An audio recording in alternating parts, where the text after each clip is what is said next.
many of them. Right.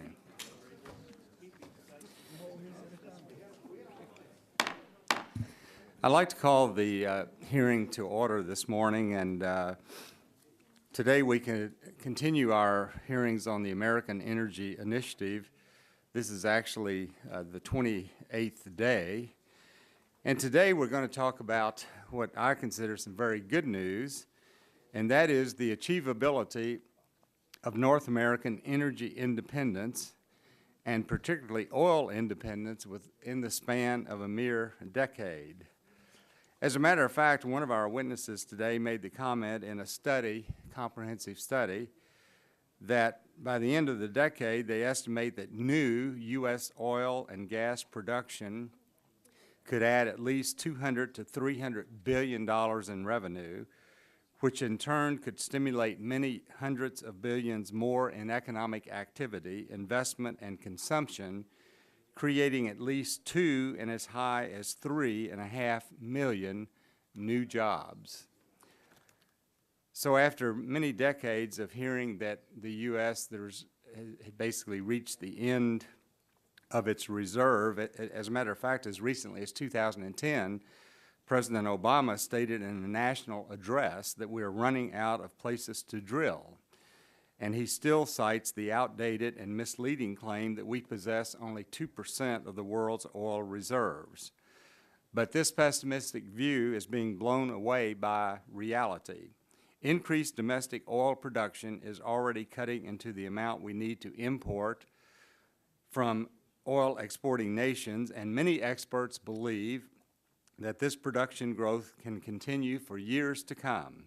And when you add the equally impressive growth from our ally Canada, the goal of North American oil independence could be reached in as little as a decade. The global implications are tremendous because the one thing that has not changed is the instability in the Middle East and the hostility of several major oil-producing nations toward the United States. However, the more oil that is produced in the U.S. and Canada, the less leverage OPEC or any of its individual member nations can exert over us. And now we have the chance to reduce the leverage virtually to zero with North American oil independence. And the geopolitical benefits alone are enough to make this goal worthwhile, and the economic benefits are simply icing on the cake. North American energy independence would bring with it hundreds of thousands, if not millions, of new jobs in a rejuvenated energy industry. Indeed, it would succeed where, unfortunately, our stimulus package failed. And rather than cost over $800 billion, it would actually add revenues to the federal treasury. And when you compare the real oil industry jobs already being created in states like North Dakota, and as you know, in North Dakota right now, the unemployment rate is less than 3%, and all the experts agree that that primarily comes from the fact of the new oil fields that have been hit there, the jobs that are being created. And not only can we talk about oil, but we also can talk about independence in natural gas because of the tremendous finds that we're finding in that area. President Obama has not really been helpful to us in this effort, in my view. As you know, he rejected the Keystone Pipeline that would allow 700,000 barrels per day of additional Canadian oil to come into the country. And without that, Canada's growing surplus of oil may go to China and other willing buyers abroad. One of the areas that we certainly want to get into today as well is because we hear constantly from some individuals that even though the U.S. may increase its oil production, it's not going to have any impact on the price of oil. And I'd like to have an additional discussion about that today because there was a law of supply and demand that's been with us for many years that if you have more supply, you can decrease prices, or if you reduce demand, you can decrease prices. So we want to get into a discussion on that today as well. We have a panel of expert witnesses today, all who have practical experience and academic experience and are quite knowledgeable in this area. So we look forward to all of your testimony. And at this time, I'd like to introduce and recognize the gentleman from Illinois, Mr. Rush, for his opening statement. I want to thank you, Mr. Chairman. We are here today examining the issue of how we may reach North American energy independence within the next decade. This hearing, Mr. Chairman, gives us an opportunity to discuss the many different initiatives that President Obama has put in place to help us come closer to reaching this goal. Mr. Chairman, unlike the simplistic Sarah Palin-centered drill, baby drill, Romney-Ryan energy plan, President Obama has put forward a comprehensive energy policy that encompasses concrete proposals to not only make us less reliant on imported oil from overseas, but which also takes into account the serious issue of climate change. And while my Republican colleagues are loath to even mention the words climate change and have claimed it to be a hoax, I can assure you, Mr. Chairman, that most of the farmers across this nation will disagree with that position, as we have witnessed the worst year of record temperatures, drought, and crop loss in modern American history. Mr. Chairman, in 2011, the Obama introduced and released the Obama administration's energy plan titled Blueprint for Secure Energy Futures. This comprehensive energy proposal would build a, quote, 21st century clean energy economy by reducing our dependence on oil, focusing on expanding clean energy sources of electricity, and achieving additional energy efficiency through a combination of all of the above energy policy. I would add, the Obama strategy strongly promotes the creation of jobs by developing renewable energy sources such as wind, solar, biomass, and hydropower, while also investing in clean coal technology, increasing production of natural gas, and expanding nuclear power. However, unlike the Romney plan, the Obama energy proposals endorses safe and responsible production of domestic energy sources, which allows input from community members and stakeholders who are directly impacted by oil and gas drilling. Any credible expert would have to give credit to the Obama administration for the advances that they have put in place to put us on track for achieving energy independence, which include increased domestic production, a move towards cleaner and renewable energy sources of the future, as well as additional conservation and energy efficiency measures.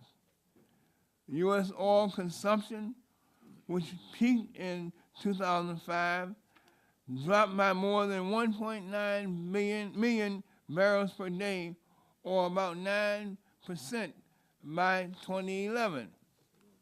While some of this recent decline in demand was related to the economic recession, improvements in fuel efficiency, and broader economic trends put forth by the Obama administration are also responsible for these developments. One instance, the Obama administration's vehicle greenhouse gas and fuel economy standards for model years 2012 to 2025 are projected to save more than 2.2 million barrels of oil per day by the year 2025 and will help us become less reliant on both oil imports and oil in general. Mr. Chairman, I look forward to this hearing. I expect to have robust interaction among and the witnesses today and the members of both sides. And Mr. Chairman, I sincerely hope that we can have a balanced and honest debate on these and all the ancillary issues. And I thank you, and I yield back the balance of my time. Thank you, Mr. Rush. At this time, I'd like to recognize the gentleman from Michigan, Mr. Upton, Chairman of the full committee, for an opening statement. Well, thank you. No administration has talked more about technological breakthroughs in the energy sector or spent more tax dollars on failed attempts to achieve them than the current one. Yet a genuinely transformative energy revolution has emerged, and it has happened in spite of those policies. The advances in drilling technology that we'll hear about today have accomplished more for the American people than all of the Solyndras and the other federal stimulus giveaways combined. They've already rewritten the conventional wisdom that America's natural gas production is declining, and we are now doing the same for domestic oil production. In fact, predictions of dwindling North American oil supplies have been replaced with a very realistic prediction of North American oil independence within a decade. Indeed, while the President was trying to convince Americans that Solyndra's new solar panels would take the world by storm and create green jobs, these game-changing energy breakthroughs have quietly continued to unfold in places like the Bakken Formation in North Dakota and other state and private lands where the federal government has little or no role. And unlike Solyndra and other Title 17 loan guarantees that have been a sponge for taxpayer dollars, achieving North American oil independence won't cost the American people a single dime. All it requires is that the federal government get out of the way. But getting out of the way is something that this administration has refused to do. It continues to go slow approach to oil leasing on federal lands and offshore. For example, its most recent 5-year plan for offshore leasing offers fewer lease sales than under any president, Democrat or Republican, all the way back to Jimmy Carter. And the administration's pace of onshore leasing is below that of his predecessors. Even those federal areas already under lease are now being subjected to unprecedented permitting delays. In fact, nearly all of the increase in domestic oil supplies is coming from state and private lands, but on federal lands, production has actually dropped 100 million barrels this last year. The dramatic improvements in drilling technology that are responsible for increased oil production on non-federal lands have not yet been given the chance to do so on federal lands. Same is true of vital oil infrastructure. The administration continues to reject the Keystone XL pipeline expansion project, without which Canada's growing oil production cannot reach the United States. The pipeline would also provide an outlet for the growing oil production from North Dakota. The potential benefits of North American energy independence seem almost too good to be true, but they are real and they can be achieved. Between increased domestic oil production and growing supplies from Canada, 1 million barrels a day already, by the way, we have the opportunity to liberate ourselves from OPEC's influence, create many new energy industry jobs, and ensure greater supplies and lower prices at the pump in the years ahead. This committee has initiated legislation to remove the administration's obstacles to North American energy independence. We'll continue to fight for increased leasing on federal lands and the streamlined permitting process, and we're not going to give up on Keystone. The goal of North American energy independence is within our grasp, and it is much too valuable an opportunity to squander. And I would yield back to those, do you want to make an opening statement, Mr. Bart? If nobody else. I just want to say very quickly, Mr. Chairman, that back in 2005, this committee initiated what came to be known as the Energy Policy Act of 2005. Most members of the committee still serving supported that bill in committee and on the floor, and today it's the law of the land. We incentivized in that act every feasible form of energy we thought could be produced in America, whether it was conventional or unconventional. If you could produce it in any shape, form, or fashion, we incentivized it from our conventional sources, oil and gas, to unconventional wind, solar, biomass, sawgrass, you name it. The underlying premise was, though, that with some, except for the newer technologies, it would be a market-based energy policy. Because of that, today, if you read this North American Energy Initiative inventory, we have a possibility to be energy independent almost at any time we want to be in the next 10 to 15 years. That's an amazing story, Mr. Chairman, and this committee can take pride in the fact that the base bill that has allowed that to happen came out of this committee. So I'm very proud of that bill that's now the law. I'm proud of the committee, and I am looking forward to this hearing. With that, I yield back, Mr. Chairman. Thank you. At this time, recognize the gentleman from California, Mr. Waxman, for 5 minutes. Mr. Chairman, today's hearing presents two different visions of an energy policy for America. One vision doubles down on the energy policies of the past. Its mantras are drill, baby, drill, and tax breaks for the oil industry. The other vision recognizes that energy is key to America's economy, national security, and environment. It supports a mix of energy sources to provide American consumers with affordable, clean energy.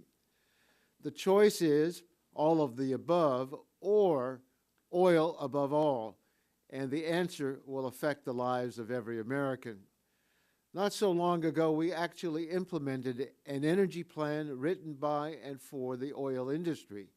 In 2001, President Bush and Vice President Cheney unveiled the Bush administration's energy plan, written in secret with oil, coal, and energy industry interests. So in 2005, I examined what had happened to energy prices and dependence on foreign oil under the Bush energy policy since 2001, using data and analysis from the EIA. Under the Bush-Cheney oil industry energy plan, gasoline prices more than doubled. Crude oil prices more than doubled. The average American family spent $2,000 more each year on energy costs, and the oil companies reaped record profits. This energy plan did not benefit America's families.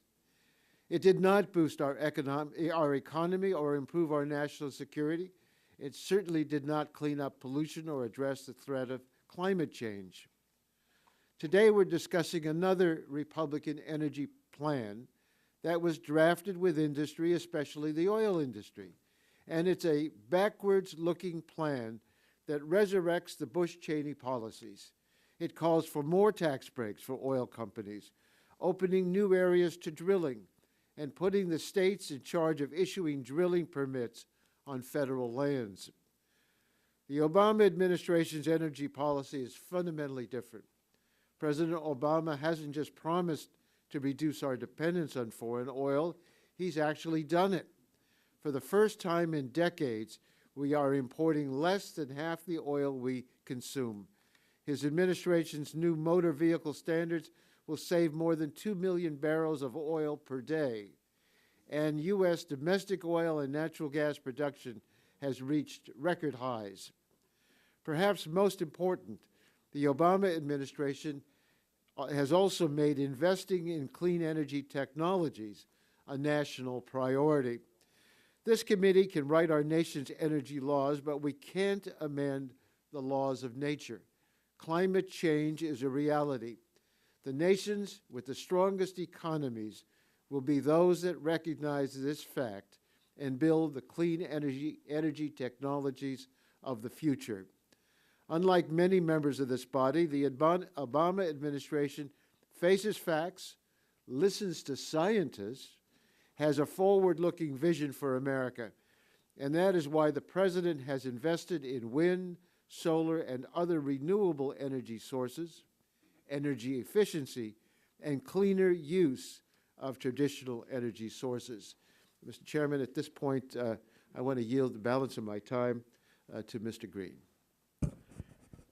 Thank my ranking member, Mr. Chairman, for allowing me. I strongly support increasing our domestic production of oil and natural gas, and I fought this battle for years.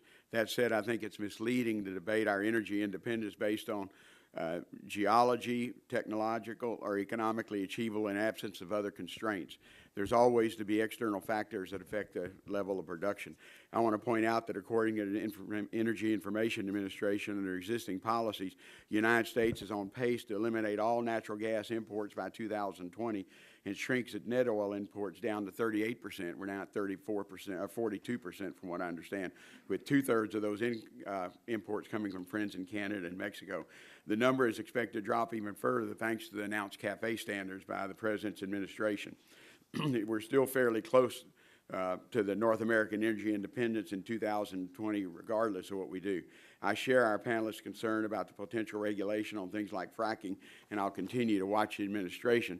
I support a broad outer continental shelf drilling, and I disagree with the President's 5-year plan. Likewise, I disagree with not approving the Trans-Canada Pipeline. But I also know this is the first President I've served under in 20 years who actually stood at the State of the Union and last week at the Democratic Convention talked about the success of natural gas production in our country, at least the first Democratic president. And I think that's where we're going. And I want to compliment my former chair of the committee, and the energy bill of 2005 did expand it. My frustration is we have a bill on the floor tomorrow that will take some of that expansion away from us, including oil and gas alternatives and other alternatives. So that's our problem we have with this Congress. We're passing a lot of messages, but not actually legislation. And I yield back my time. Gentleman's time has expired. At this time, I will call on each witness, and you'll be given 5 minutes for an opening statement. And before I call on you individually, I'm just going to introduce the entire panel. First of all, we have with us today Mr. Harold Hamm, who's the chairman and CEO of Continental Resources, that's played a vital role in the development of the Bakken field. We have Dr. Daniel Ahn, who's the chief commodity economist at Citigroup. We have Mr. John Freeman, who is the managing director of E&P Equity Research at Raymond James and Associates. We have Mr. Daniel Weiss, who is the senior fellow for the Center for American Progress Action Fund. We have Mr. John Purcell, who's the vice president for wind energy at LECO Steel Company. We have Mr. Mark Mills, who is the senior fellow at the Manhattan Institute. And we have Mr. Peter Howard, who is the president and CEO of Canadian Energy Research Institute. So we have a broad spectrum of interest here to testify this morning on this important subject matter. And Mr. Hamm, I'll call on you and recognize you first for a 5-minute opening statement. Thank you, Chairman Whitfield, and members of the committee. I'm very glad to be here and very honored to be speaking this morning. As you said, we are a leading expert in the Bakken formation, having been there from the beginning. Continental is the largest producer of the Bakken resource in Montana and North Dakota, and also the entire Wilson Basin. Our production is about 70% oil, and we're known as an oil company. Also serve as an energy advisor currently to Governor Romney, but I'm not here representing any campaign, any political party. I'm just here as an American patriot, someone that started with nothing, one truck operation, the son of a sharecropper that had 13 kids, the last of 13, built a small one truck operation into a large leading energy company in America. Very excited today to talk about the great American promise of energy independence within this decade. For far too long, we stood under OPEC dominance as producers, some 40 years. People lost the will to look for oil in this country. They couldn't do it. Every time we got to work busy, OPEC would turn the taps on, drown us, put us out of business. Finally got down to where nobody was looking for oil. Everybody was looking for natural gas in this country. Finally, the day came that they didn't have the excess capacity any longer that they could drown us like that. So we could go back to work, and we did. And we came out with some great things, the great technology of today. And that one technology that's been developed primarily by our company and others, independent companies, over the past 15 years primarily, has been one thing, that's horizontal drilling. And as an explorationist and a geologist, I can tell you that this was a wonderful breakthrough. You know, it drowns out all the breakthroughs of the past. You know, 2D seismic, for instance, that saw a bump in production in the U.S. and the world. 3D seismic that came about. Everybody was so excited about in the early 90s. And here we are today talking about something that dwarfs all of those, and that's horizontal drilling. The ability to drill down 2 miles, turn right, drill 2 to 3 miles further, and hit your lapel pin if we want to. So it's that technology, that precision that's been adopted out there. And what that allows us to do, it allows us to enter another world, the world of immobile oil. We've been producing mobile oil, the stuff that would move to you and trapped in different reservoirs all over. And that's what we've been chasing all this time. Today, we can go after the source rocks themselves, where the oil was stored, tight rocks, heavy oil, tar sands, all of those things that we couldn't get to before. So it's an entire new world of geology that's out there waiting us. And we're able to do that successfully, repeatedly across the nation. And we've been doing that for the past 15 years, and the result is tremendous as to what's happened. So we look at what that result is. 2005, we thought we were running out of natural gas. Everybody thought we was going to be about out. And we had about 7 years supply at that time, current production that would sustain us, reserves. Now we're at about 125 years. A lot of these shale resource plays that we're able to tap into natural gas across the country. But then we have a few that's oil. And what have we got there? Well, we've seen great fields come on. The Bakken is certainly a good example of that. You know, with the technology that we have today, we can get into that tight rock, you know, where the Bakken oil was generated and stored over time. And it's a tremendous resource. So today we're the #1 natural gas producer in the world. And today we're the #2 crude oil producer in the world. A lot of people don't realize that statistic. We just passed Russia in oil production. We're just slightly behind Saudi Arabia in oil production. So we get back to that old thing, supply and demand. You know, we're bringing on a lot of new supply. You'll hear people talk today about the 3 to 5 million barrels a day that we're going to increase production in before 2020. And you ask if this new energy renaissance is achievable. Hardly any of the scientists that know what the drill is today will say that that's not achievable, because it certainly is achievable. And it's a great promise for our country.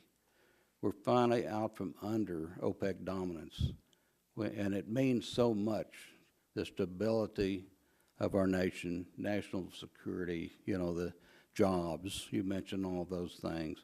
Good things flow from American oil, and there's a tremendous amount of them, and I'm excited to talk about all of those. I see my time's out. Thank you. Thank you, Mr. Ham. Dr. Ahn, you're recognized for 5 minutes. Chairman Whitfield, Ranking Member Rush, and Chairman Upton, and distinguished members of the committee. Thank you for the opportunity to testify at today's American Energy Initiative hearing. My name is Daniel Ahn, and I am the Chief Commodities Economist at Citigroup in New York. Earlier this year, my colleagues and I published a report entitled Energy 2020, North America, the New Middle East, and I would like to take the opportunity to share and update its conclusions. North America has recently become the fastest growing hydrocarbon producer and exporter in the world, and this trend should accelerate to the end of the decade. This energy renaissance has been driven by both declining domestic consumption and the successful deployment of new technologies to extract hitherto inaccessible oil and gas resources, particularly in tight and shale rock formations using horizontal drilling and hydraulic fracturing techniques. These two trends, declining demand and burgeoning supply, should have dramatic consequences for national energy security and for the domestic and global economy. I will echo the Chairman's opening statement and state that I estimate that new U.S. oil and gas production could add at least $200 and possibly $300 billion in revenue, and in turn could stimulate many hundreds of billions more in economic activity, investment, consumption, and create at least 2 and possibly as high as 3.5 million new jobs. Furthermore, American dependence on imported oil outside of North America should shrink or even be eliminated entirely. The current account deficit, which had seen trillions of dollars pass from American consumers onto foreign oil exporters, could be slashed by 2/3. This would strengthen the credibility of the US dollar as the world's reserve currency of choice. Global oil prices could fall by 15 or even 20%. Energy-intensive manufacturing industries, such as petroleum refining, petrochemicals, fertilizers, iron, steel, aluminum smelting, all should strategically benefit. Natural gas-fueled vehicles could proliferate on American roads. Distinguished committee members, a minor industrial revolution is in the making in our heartland. This is testament to the technical ingenuity and flexibility of American workers and enterprises, and the bounty of our natural resources. With that, I look forward to future discussion and questions during the rest of the hearing. Thank you. Thank you, Dr. Ahn. And Mr. Freeman, you're recognized for 5 minutes. Thank you. I'd like to take this opportunity to thank all the members of the committee, including Chairman Upton, Ranking Member Waxman, and specifically would like to thank Subcommittee Chairman Whitfield and Ranking Member Rush for holding this hearing and inviting me to testify on behalf of Raymond James. My name is John Freeman. I've worked as a part of the Energy Research Group at Raymond James since 2000, together with my colleague Pavel Molchanov, who joins me in the room. Welcome the opportunity to appear before the committee and share our team's perspectives on the progress the nation is making towards energy independence. America is already a major exporter of coal, and together with Canada, we're already self-sufficient when it comes to natural gas. And for the first time in over 50 years, there's clear visibility on how oil independence can be achieved. Many of the themes I'm going to describe today are sustainable trends driven by the private sector, and they can continue for a long time, even without additional policy steps. However, Congress can and should play a constructive role in accelerating these trends and supporting industry efforts along the way. The nation's all-time peak for petroleum imports was in 2005 at 13.5 million barrels a day. By 2011, imports were down to 9.7 million barrels a day. That reduction in imports was almost evenly balanced between rising domestic production and declining consumption. And we believe imports can disappear entirely by as early as 2020. All of you are aware of the unprecedented boom in unconventional drilling activity across the U.S. This game-changing trend first materialized in the natural gas industry and led to the U.S. becoming the largest natural gas producer in the world. In the oil industry, the unconventional boom began a bit later, but we think the real inflection point is now upon us. This year alone, we project a supply increase of nearly 1 million barrels a day, about as much as the prior 2 years put together. In fact, we forecast the U.S. will become the largest oil producer in the world before the end of this decade. Despite the impressive production growth the industry is accomplishing, it has not come without its share of challenges. One of these will be difficult for this committee to do anything about, and that's what we refer to as the graying of the oil patch. The average U.S. petroleum engineer is 50 years old. Some of the most active drilling areas, such as the Bakken in North Dakota, have widespread labor shortages across the spectrum. It's no surprise that North Dakota has the lowest unemployment rate of any state. The other two constraints are issues that Congress has more influence over. One is the development of pipeline infrastructure, and while very few pipeline projects will achieve the political notoriety of Keystone, permitting bottlenecks can still slow down the process, especially as it pertains to federal lands. The growth in drilling activity in recent years has been much more visible on private and state lands rather than federal lands, which reflects the more stringent regulatory scrutiny associated with federal lands. The challenge here is to balance prudent environmental protection with the industry's needs. If I turn to demand, the nation's oil demand began to fall well before the onset of the financial crisis in 2008. Between 1992 and 2005, demand was up every single year except one. Since 2005, demand has fallen every year except one. There are four long-term drivers that, in our view, will result in a sustained decline in U.S. oil demand. The first driver is ongoing improvement in fuel economy. Between 2006 and 2011, the increase in average fuel economy of actual passenger car sales improved more in absolute terms than it had in the 15 years combined prior to that. Second, there's an ongoing decline in vehicle miles traveled. The use of public transport, greater reliance on internet commerce, the fact that the number of automobiles per household peaked in 2007, due in part to demographics, are just some of the factors driving this trend. The final two reasons involve a shift from oil to natural gas in the petrochemical industry as well as in transportation. The cost advantages of the U.S. chemical industry compared to its overseas competitors helps explain why many new chemical plants are in development, and oil-based feedstocks have been cut in half since 2005. Transportation is another emerging arena for natural gas usage due to the cost advantage over oil. In conclusion, America is blessed with an abundance of natural resources. We're the largest producer of natural gas in the world, the second largest producer of coal, and in the next several years will become the largest oil producer in the world. The future has never been brighter for achieving energy independence. Thank you, and I look forward to your questions. Thank you, Mr. Freeman, and Mr. Weiss, you're recognized for 5 minutes. Thank you, Chairman Whitfield. Thank you, Ranking Member Rush, and members of the subcommittee for the opportunity to testify today. Congress must not ignore climate science when developing energy policies. Promoting an energy independence plan that increases carbon pollution is like setting your house on fire to stay warm. It may work at first, but the long-term consequences are horrendous. Any North American energy independence plan must reduce carbon pollution too. This year, the polluted climate struck back with the worst U.S. drought in over 50 years and the third hottest summer ever measured. And the drought has cost us at least $5 billion in crop damage so far. The Obama administration's all-the-above energy strategy includes both pollution reductions and domestic energy production. It modernized fuel economy standards, which will save drivers $1 per gallon. We cut carbon pollution from cars and invested in clean energy technologies. Renewable electricity generation has doubled. Domestic oil production is the highest in 15 years, and imports are the lowest. Natural gas production is the highest ever. 75,000 new oil and gas jobs have been created in the last 3 years. To build on these successes, we must continue to invest in renewable electricity, energy efficiency, and clean vehicles and fuels so that our companies can compete with those in other nations.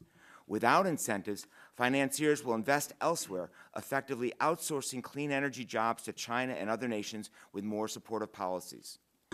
Domestic oil production benefits our economy and security. Fewer imports will reduce our trade deficit.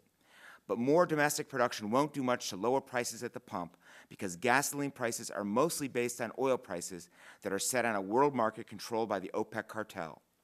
The Associated Press tested whether more U.S. drilling would lower gasoline prices by analyzing 3 decades of U.S. production and price data. EPA found, and I quote, "no statistical correlation between how much oil comes out of U.S. wells and the price at the pump," unquote. Canada is oil dependent, yet it had the same high gasoline prices this year as the U.S. did.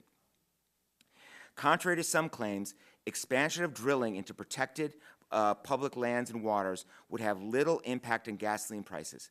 However, such policies would increase carbon and other pollution because many oil and natural gas production techniques generate significant emissions. In addition, there's a proposal now to let states decide whether to allow oil drilling in National Park Service units and other public lands within their borders. This tempts states to sanction drilling to generate oil revenues rather than safeguard the natural resources of these lands for their owners, who are the American people. The New York Times noted, and I quote, "States tend to be interested mainly in resource development," unquote. Yesterday, the Center for American Progress released data highlighting 30 national park units that could have future oil and gas drilling, including the Flight 93 Memorial in Pennsylvania and Everglades National Park in Florida. These places would be more vulnerable to oil drilling if federal oversight is eliminated in favor of more relaxed state rules. A columnist for Field and Stream magazine warned that state control of energy development on public lands would devastate outdoor activities. Quote, "When it comes to the future of public hunting and fishing, fewer proposals could be more frightening," unquote. The proposal to build the Keystone XL pipeline won't increase our energy security much either. A significant portion of the Canadian tar sands oil that would flow to Gulf Coast refineries and be refined and exported as diesel or gasoline. And the increase in production of energy-intensive Canadian tar sands oil made possible by the pipeline would add even more carbon pollution to our overburdened atmosphere. In fact, Raymond James and Associates, John Freeman is a representative of them, predicts a significant oil production increase in the coming years without any expansion of drilling into protected places or weakening of environmental safeguards. And quote from their report, "By 2020, based on domestic oil production, growth in biofuels, and declines in demand, we expect net imports to reach essentially zero," unquote. To become more energy independent while reducing carbon pollution, we must increase investments in efficiency and clean electricity, vehicles, and fuels. We can pay for these investments by ending $2.4 billion of annual special tax breaks for the 5 largest oil companies, BP, Chevron, ConocoPhillips, ExxonMobil, and Shell. These 5 companies made $60 billion in profits in the first half of 2012 and a record $137 billion in 2011. The money from these tax breaks would be better invested in the clean energy technologies of the future that will make us both energy independent and cut carbon pollution. That would lead to real energy independence. Thank you very much. Thank you, Mr. Weiss. And Mr. Purcell, you're recognized for 5 minutes. Thank you, Chairman Whitfield, Ranking Member Rush, and subcommittee members. My name is John Purcell, and I serve as Vice President of Wind Energy for LECO Steel. I appreciate the opportunity to speak briefly today about America's wind power contribution to a secure and affordable national energy portfolio.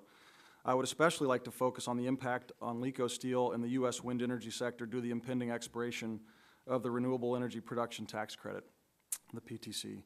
We at LECO Steel feel it is imperative for the PTC to be extended in its full form as soon as possible, as included in the Family and Business Tax Cut Certainty Act that was passed on a strong bipartisan basis by the Senate Finance Committee by a vote of 19-5. LECO Steel is a wholly owned subsidiary of O'Neill Steel, the largest privately held metals distribution company in the United States. Headquartered in Lisle, in a western suburb of Chicago, LECO Steel is a carbon, high-strength, low-alloy steel plate distributor and processor serving the United States, Mexico, and South America from 7 locations throughout these regions. We have distribution facilities in Portage, Indiana, Oshkosh, Wisconsin, Pittsburgh, Pennsylvania, Chattanooga, Tennessee, and Fort Worth, Texas. LECO Steel first began delivering steel plates and fabricated plate products to the wind industry in 2004. Revenue from the wind industry now accounts for nearly 40% of our company's revenues. The wind business for LECO has become a keystone of our overall business and a driver for development of our company overall. LECO Steel has provided over 500,000 tons of steel plates to 12 tower manufacturing facilities in 12 states across the U.S. 500,000 tons of steel in the last 6 years that didn't exist, a market that didn't exist before 2004 for us, most of which has been built in the last 8 years. The PTC has helped us to expand our company in the wind industry and into other new markets, and has helped us weather the recent economic downturn. Since the early development of our wind business, we have hired over 70 people at my company to help maintain the growth strategies that we have planned for our company. In the past 6 years, where there has been certainty of a PTC, our wind business and the wind industry overall have been important drivers of economic growth. Of the 12 tower factories mentioned above, 10 of these factories did not exist before 2002. Taking an average of 250 employees per factory. That is 2,500 new good-paying jobs that were created in a very short amount of time within our supply chain alone. This does not take into account the thousands of additional jobs that exist in the supply chain that supplies goods and services to each of these 12 factories. Because of the PTC, the U.S. wind industry has seen tremendous growth and innovation has become an American success story. Overall, wind energy capacity has grown to over 50 gigawatts, which is enough energy to power over 13 million American homes. Iowa and South Dakota now get roughly near 20% of their electricity from wind generation alone. The wind industry has generated investment upward of $20 billion annually and created 75,000 jobs. Since the PTC was last allowed to expire, there were approximately only 25% domestic content in each wind turbine that was erected on average. Today, the average is over 65% domestic content in each installed turbine. And wind power is more affordable than ever, with costs falling 90% since the 1980s to 5 to 7 cents per kilowatt hour today. With such a positive impact on communities across the country, it is no surprise that the PTC has enjoyed widespread bipartisan support. One example of this support can be seen in the list of 113 co-sponsors, including 27 Republicans, of H.R. 3307, a bill that would extend the PTC through 2016. Another PTC extension bill on the Senate side, S-2201, was introduced on a bipartisan basis, and there is strong support by both Republican and Democratic governors as well for a PTC extension. With the PTC extension uncertainty, many of LECO's expansion plans are at risk. There have been high-level discussions to increase the amount of steel plate capacity for the wind business in the coming few years. However, those discussions have now gone silent as there needs to be business case certainty to move forward with such huge capital investments. In similar fashion, over the years, many plans to increase wind tower production in the U.S. has been scrapped due to uncertainty caused by on-again, off-again nature of the PTC.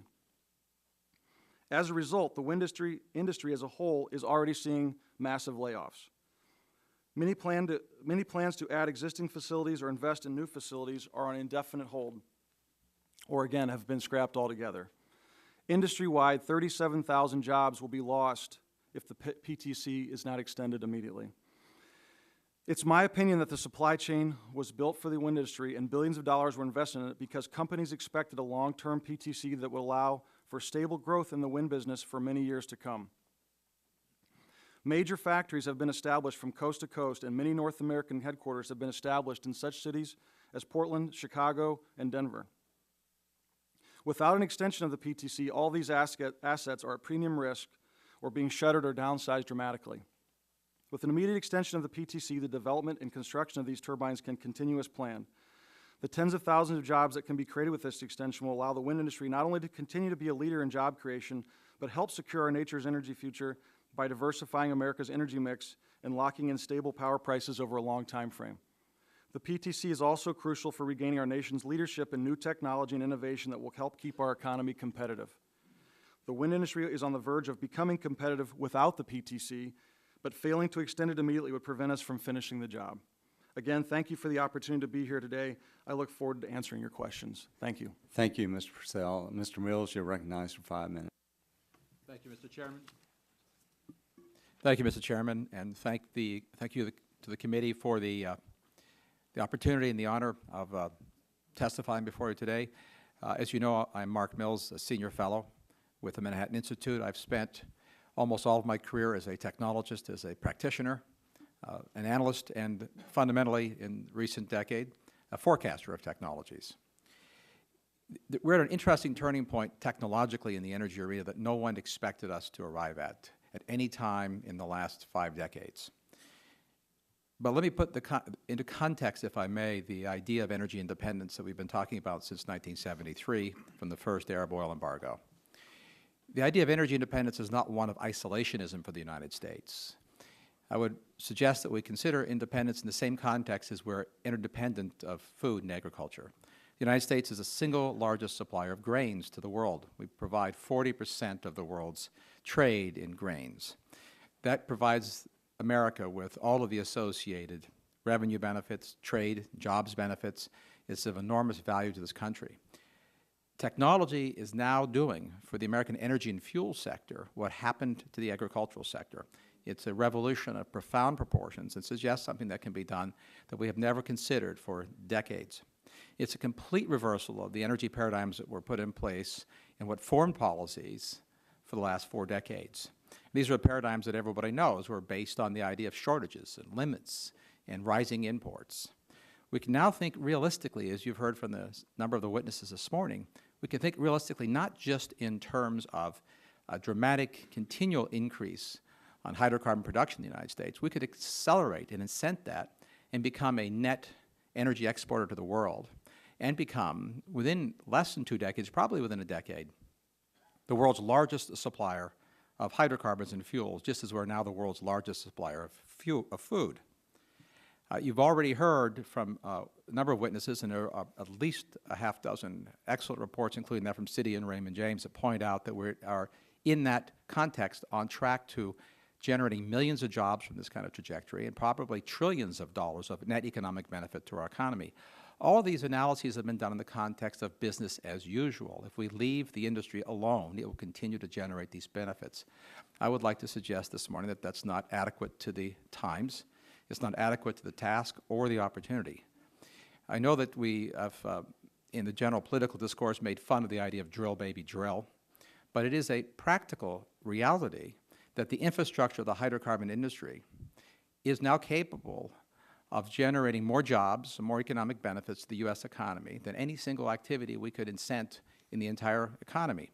We could literally drill, but I would expand this to drill, dig, build, and ship our way out of the economic and jobs crisis that we're in right now by recognizing the technological and resource realities that are now in place.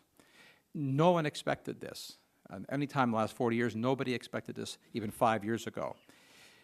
The reality here, of course, is that this comes at a terrific time for the United States. We are no longer the primary energy consumer of the world, and none of any increase in energy demand, in fact, most likely zero energy demand growth occurs in the United States over the next decade, net demand growth. All of the net energy demand growth in the world is occurring outside of the United States, which is a complete reversal of where we were in the 1970s.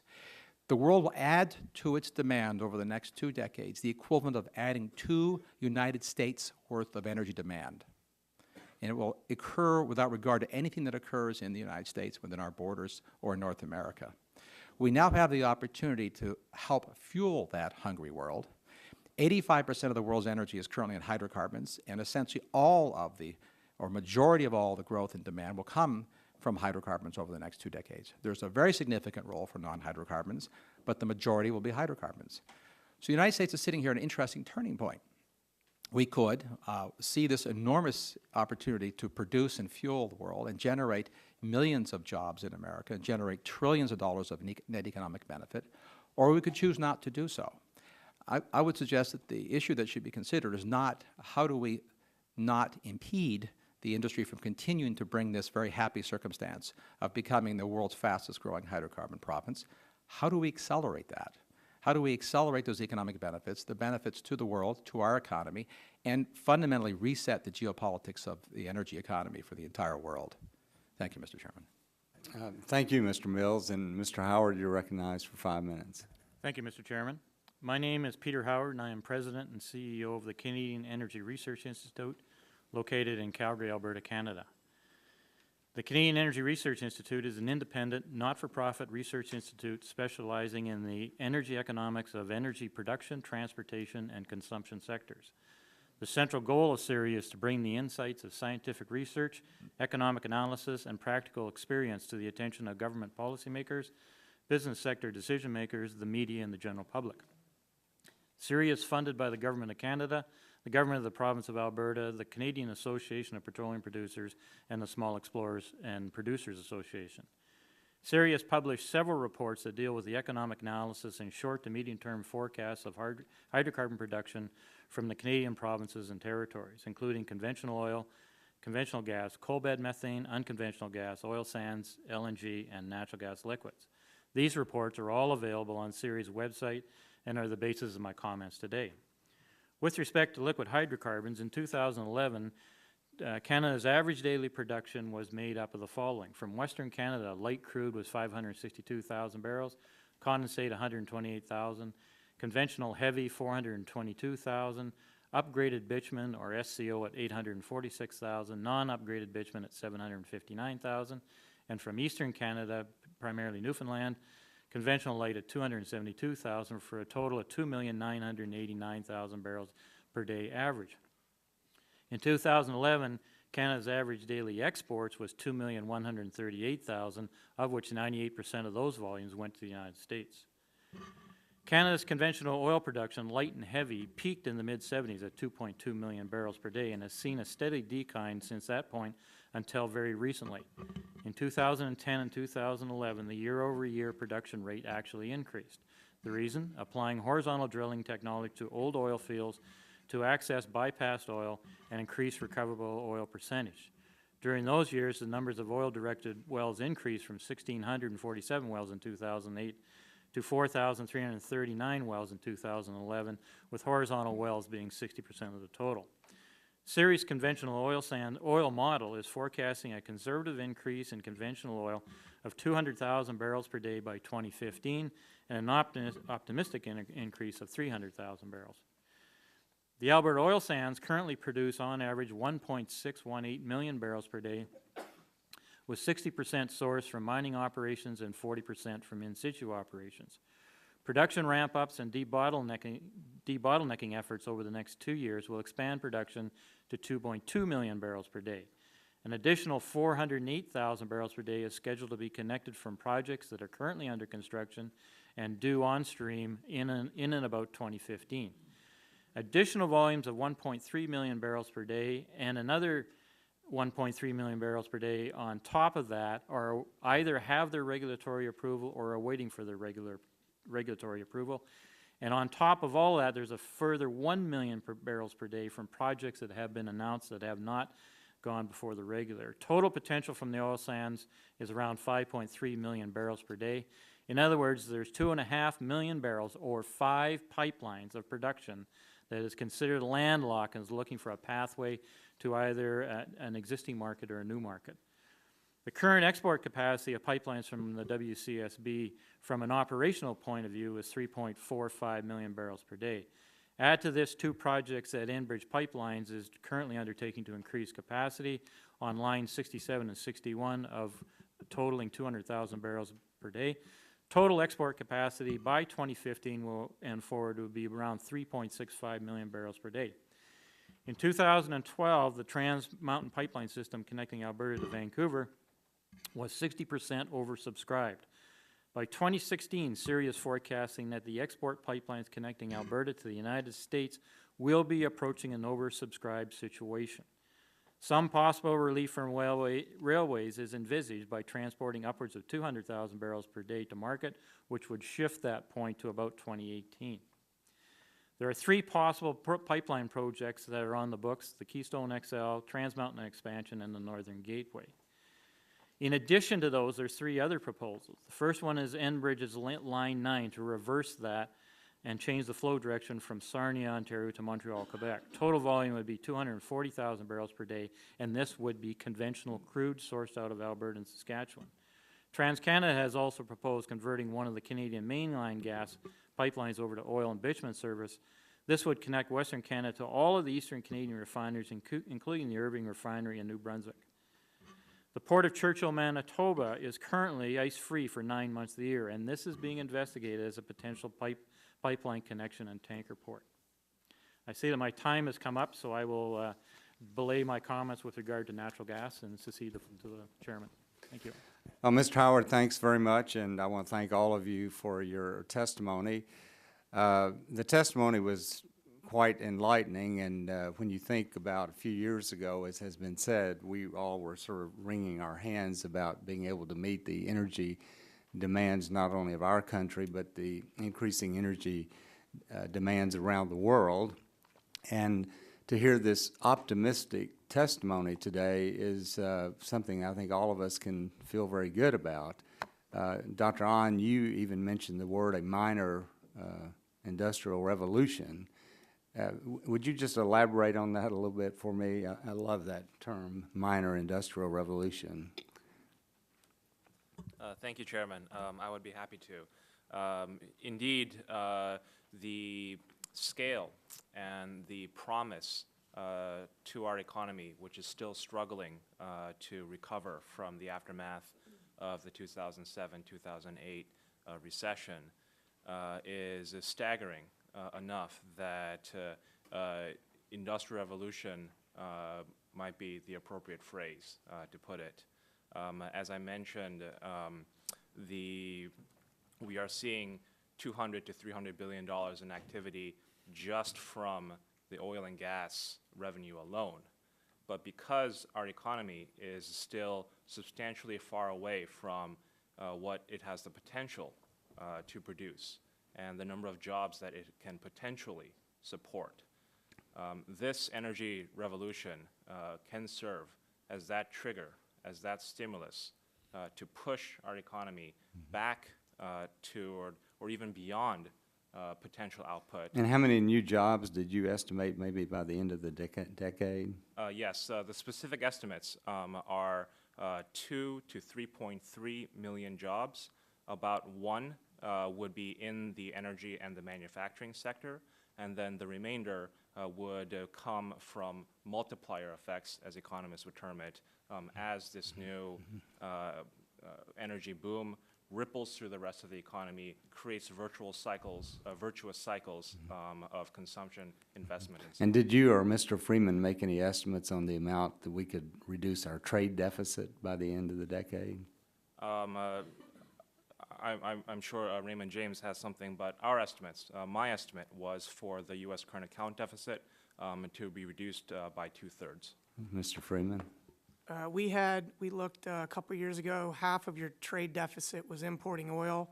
Obviously, if you're no longer having to import oil by 2020, then you're looking at a meaningful reduction in that trade deficit. Right. And, you know, the president makes the comment frequently that oil production has gone up since he's been president, which is actually true. And, but it certainly hasn't gone up as a result of any affirmative government program, but I think that you would agree with me, Mr. Ham, that this has been generated because of private capital, people willing to invest their capital, take the risk. There has not been any government program that has assisted in this, has there? No, actually, it's been done actually in spite of, you know, what's going on here in Washington. This thing has taken about 20 years. Was led perhaps by George Mitchell and the Barnett. Taken, you know, a lot of us were engaged with highly deviated drilling under the cities and actual directional wells even in the 70s, so it's goes a long ways back, but you know, it's been brought on by the private sector entirely. Well, now, the president's made some comments and have others that have sort of left the impression that our reserves, our known reserves, are rather small. And I know that the SEC has certain rules on what you can book as reserves. Would you elaborate on that issue a little bit, the known reserves, the reserve issue? Yeah, I'd like to. He makes a statement there's, you know, the U.S. has only 2% of the world's reserves, and actually our production is about 12% of daily production in the world, so huge disconnect here in the way that the U.S. calculates reserves and the rest of the world. We have what's known as a 5-year rule that it's like the Bakken, we're going to be drilling wells there and developing that at least 15 years, probably 25 years from now to fully develop it, yet we can not book anything beyond 5 years. We can drill beyond 5 years. And even though we're in a continuous, the largest continuous oil deposit found in North America, and basically the rock is the same throughout a lot of it. If it's not right against what we're drilling, we can't claim it as direct offsets, even though the rock is much the same, 20 miles away, 40 miles away, 80 miles away. We can't claim it. So you have great certainty that it's there, but from a financial standpoint, you simply cannot claim it. Yeah, I'd say absolute geologic certainty, and it's been proven. It's just due to the rules, we can't claim it. We know last night I was looking on or a few days ago, the Department of Energy website, and the 1705 Loan Guarantee Program under the DOE website said they create 1,175 new jobs at a cost of $12.8 million of taxpayer dollars per job. And I think about the contrast of what's going on in the oil and natural gas fields. Anyway, my time's expired, and Mr. Rush, I recognize you for 5 minutes. Well, thank you, Mr. Chairman. Very interesting panels so far. We keep hearing how the Obama administration has somehow implemented policies that are hostile to the oil and gas industries. Although I would argue that the facts would indicate that those industries are actually have been not hampered but aided and helped in terms of us experiencing the kind of boom that the witnesses have spoken to so far. And my question is to Mr. Weiss and Mr. Purcell. Do either of you agree that, or do both of you agree that the Obama administration is hostile to the oil and gas industries? And what evidence would you point to support your argument?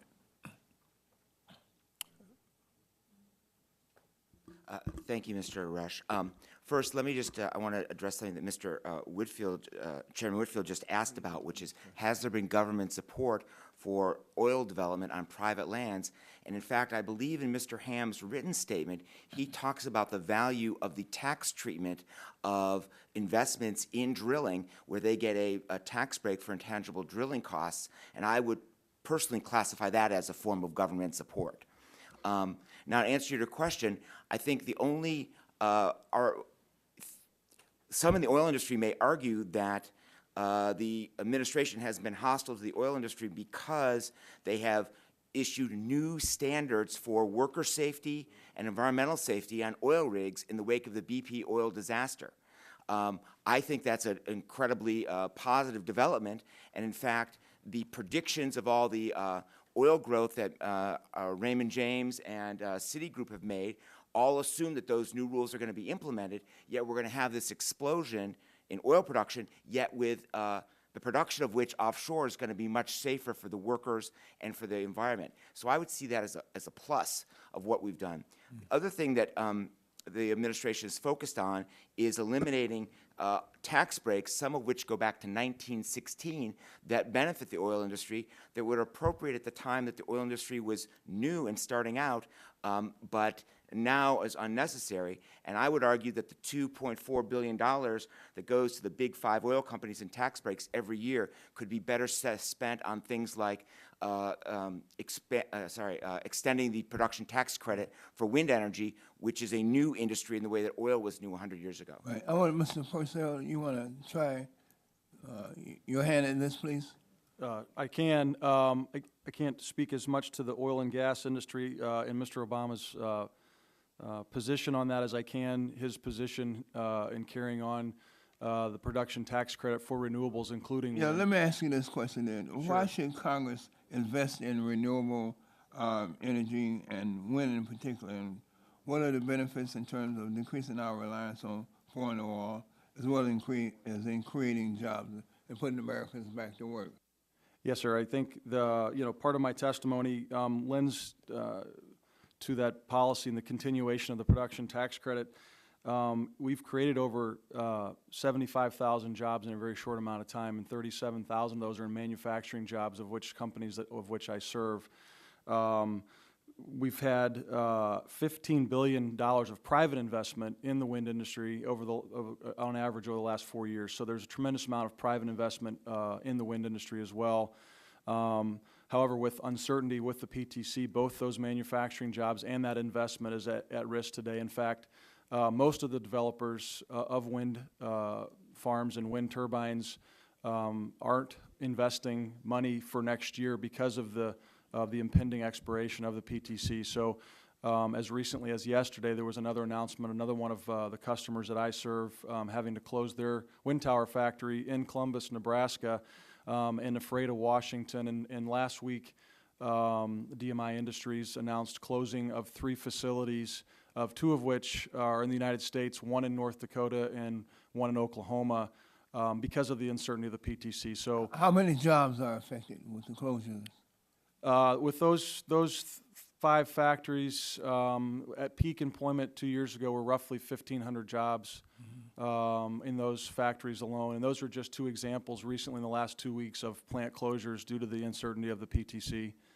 And of course, I would say, again, part of my testimony, that I feel like we have bipartisan support from both parties that believe in the production tax credit. We think that now's the time. It's beyond time.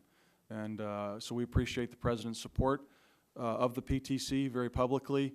And it was something, quite frankly, that President Bush extended back in his term as well. So we feel like both presidents, or recent presidents, have acknowledged the benefit of the production tax credit and of the wind industry. Thank you, Mr. Chairman. You're back. Recognize the gentleman from Texas, Mr. Barton, for 5 minutes. Thank you. Excuse me. Thank you, Mr. Chairman. A couple observations, and then I'll ask some questions.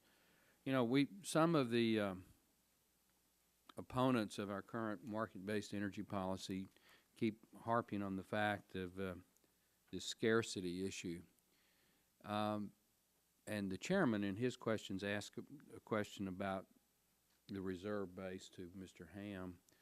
Just want to point out that Texas, which except for a few years in the 70s and 80s has been the #1 oil producing state in the country. Alaska, when Prudhoe Bay was in full production, was #1 for I think 10 or 15 years. But Texas has averaged somewhere between 1 million and 2 million barrels of oil production a day for over 100 years. Texas by itself has produced somewhere between 40 and 50 billion barrels of oil in the last 100 years. And one of the most prolific fields in Texas is the Permian Basin, which has been in production since the 1920s. And because of the new technologies in horizontal drilling and hydraulic fracturing and also some water flood projects, Permian Basin this year will produce as much oil as it's ever produced in any given year. You know, if you look at what's called proven reserves, which is recoverable today at today's prices and today's technology, the United States proven reserves are 20 to 30 billion. But if you look at recoverable reserves, which it's technologically possible that we know the oil is there, it's in the trillions. It's in the trillions. And in Mr. Ham's home state, I assume you're from North Dakota. Is that correct?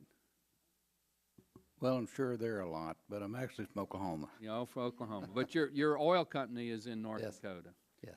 North Dakota, 10 years ago, was producing 3,000 or 4,000 barrels a day. I mean, it was in the thousands. In the near future, North Dakota is going to produce over 1 million barrels of oil a day. You know, so it's not necessarily about proven, it's about recoverable. And when you look at the statistics of what's out there, the chairman's home state, Chairman Upton of Michigan, is going to be a huge producer of natural gas. And Michigan is not noted to be an energy production state. But in the next 10 years, Michigan is going to be producing probably 1 billion cubic feet of natural gas a day. It's just stunning. So I just wanted to put that on the record.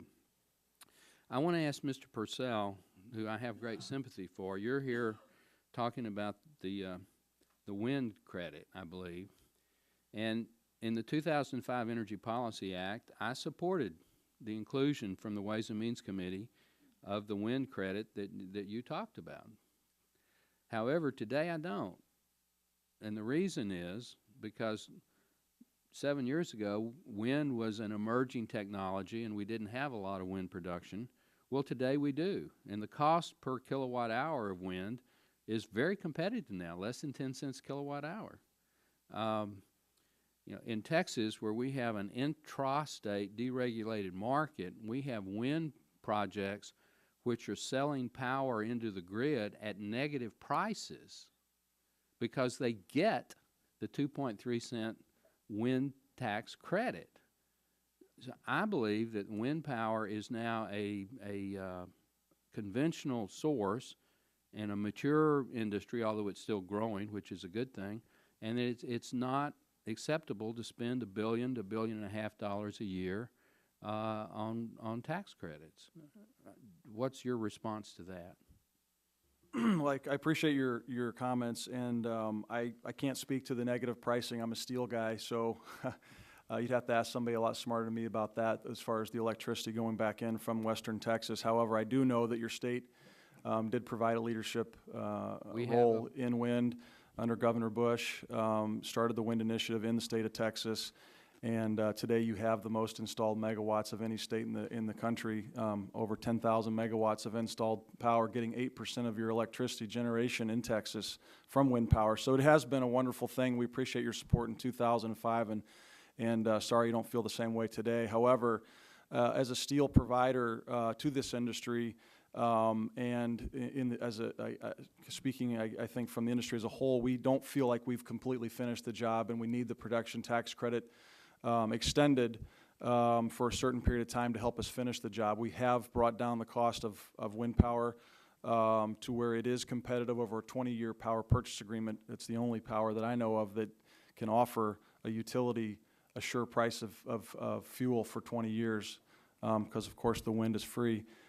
So, you know, in my estimation as a steel guy, I am watching my customers laying off folks all across the country, and I won't be providing steel plates to any of those factories again. So I can't answer, again, your question about negative pricing. I'll leave that to someone else. But with regard to the need for the production tax credit to continue the manufacturing renaissance, much like was talked about by my colleague down the table, we feel like we also have had a major manufacturing renaissance in the wind power industry, and those jobs are at risk and being lost today. Mr. Barton, thank you. My time. Gentleman's time has expired. This time I recognize the gentleman from Texas, Mr. Green, for 5 minutes. Thank you, Mr. Chairman.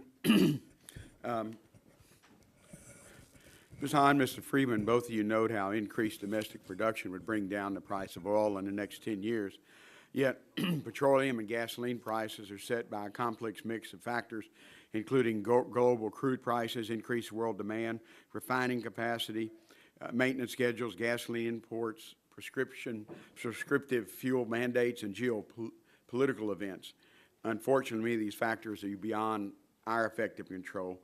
Canada is a net exporter and an actual oil-independent nation, but gasoline prices in Canada rise and falls in accordance with the world events. Can you please walk me through the basis on why you made your projection that that it would actually be able to lower prices if we just increase more in the United States? Now, I agree, if you put more oil on the world market, you know, the price will be more flexible, just like every once in a while when the president decides to release it from the SPRO. We'll see some flexibility over a few weeks, but it goes back. Can you tell me why you think that our gasoline prices will go down if we produce more domestically? Either one of you or both of you, I'd appreciate it. Thank you, Congressman, for that question. I'll be happy to elaborate. As I mentioned in my remarks, we are estimating that global oil prices could fall by 15 to 20% thanks to the combination of both new supply and declining consumption domestically. Just to break that down a little, we see about 14% of that come from new supply and about another 3% of that come from declining consumption. But this is ceteris paribus, all else equal, when you so correctly mentioned that global oil prices are set by a multitude of factors, much of this outside of our borders. That said, the both the secular decline in consumption domestically is part of a broader movement of declining consumption around the world in response to historically high prices during the latter part of the past decade, even in countries such as China, as part of their 12th economic five-year plan, have made improving their domestic energy efficiency a key goal.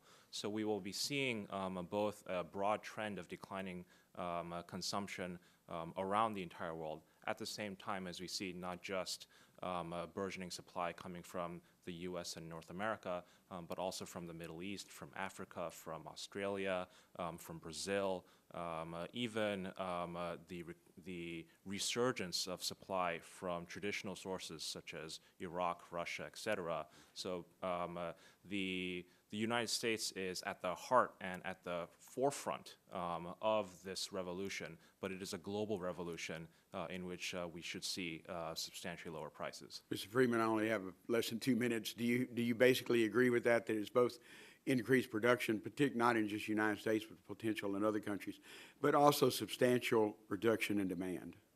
Yes, it's definitely a combination of both. You know, obviously it was easier to drive down the natural gas price because natural gas was not a fungible global commodity in North America. And there's a reason you've got, you know, nearly decade-low natural gas prices. It does take longer for oil because it is a global fungible commodity. You probably have noticed, you know, your West Texas Intermediate price is a good $17 less than what the global oil price is right now. So we are seeing an impact from the rapid supply growth we've got in this country. We are expecting the oil price here to drop a good $30.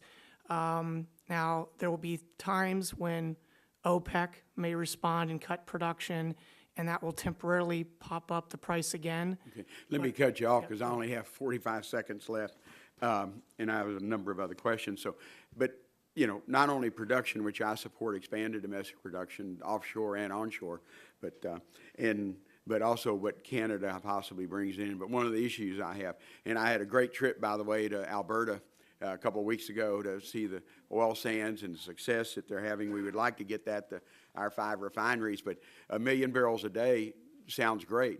But the district I represent, we use over 1 million barrels a day in our 5 refineries. So I don't think there's a panacea here because we expand ours. Maybe if we got that cheap West Texas oil to Philadelphia, they wouldn't be closing their refineries. Mr. Chairman, I know I'm out of time, but obviously I have a lot of other questions. Thank you. This time I recognize the gentleman from Kansas, Mr. Pompeo, for 5. Great. Thank you, Mr. Chairman. Mr. Chairman, it wasn't very long ago that there was this theory of peak oil. We're about out of this stuff. All of American energy policy, really for the last 25, 30 years under both parties, was premised on that notion.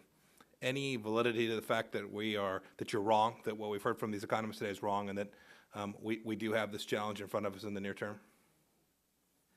Well, there were several believers in peak oil. I wasn't in that group.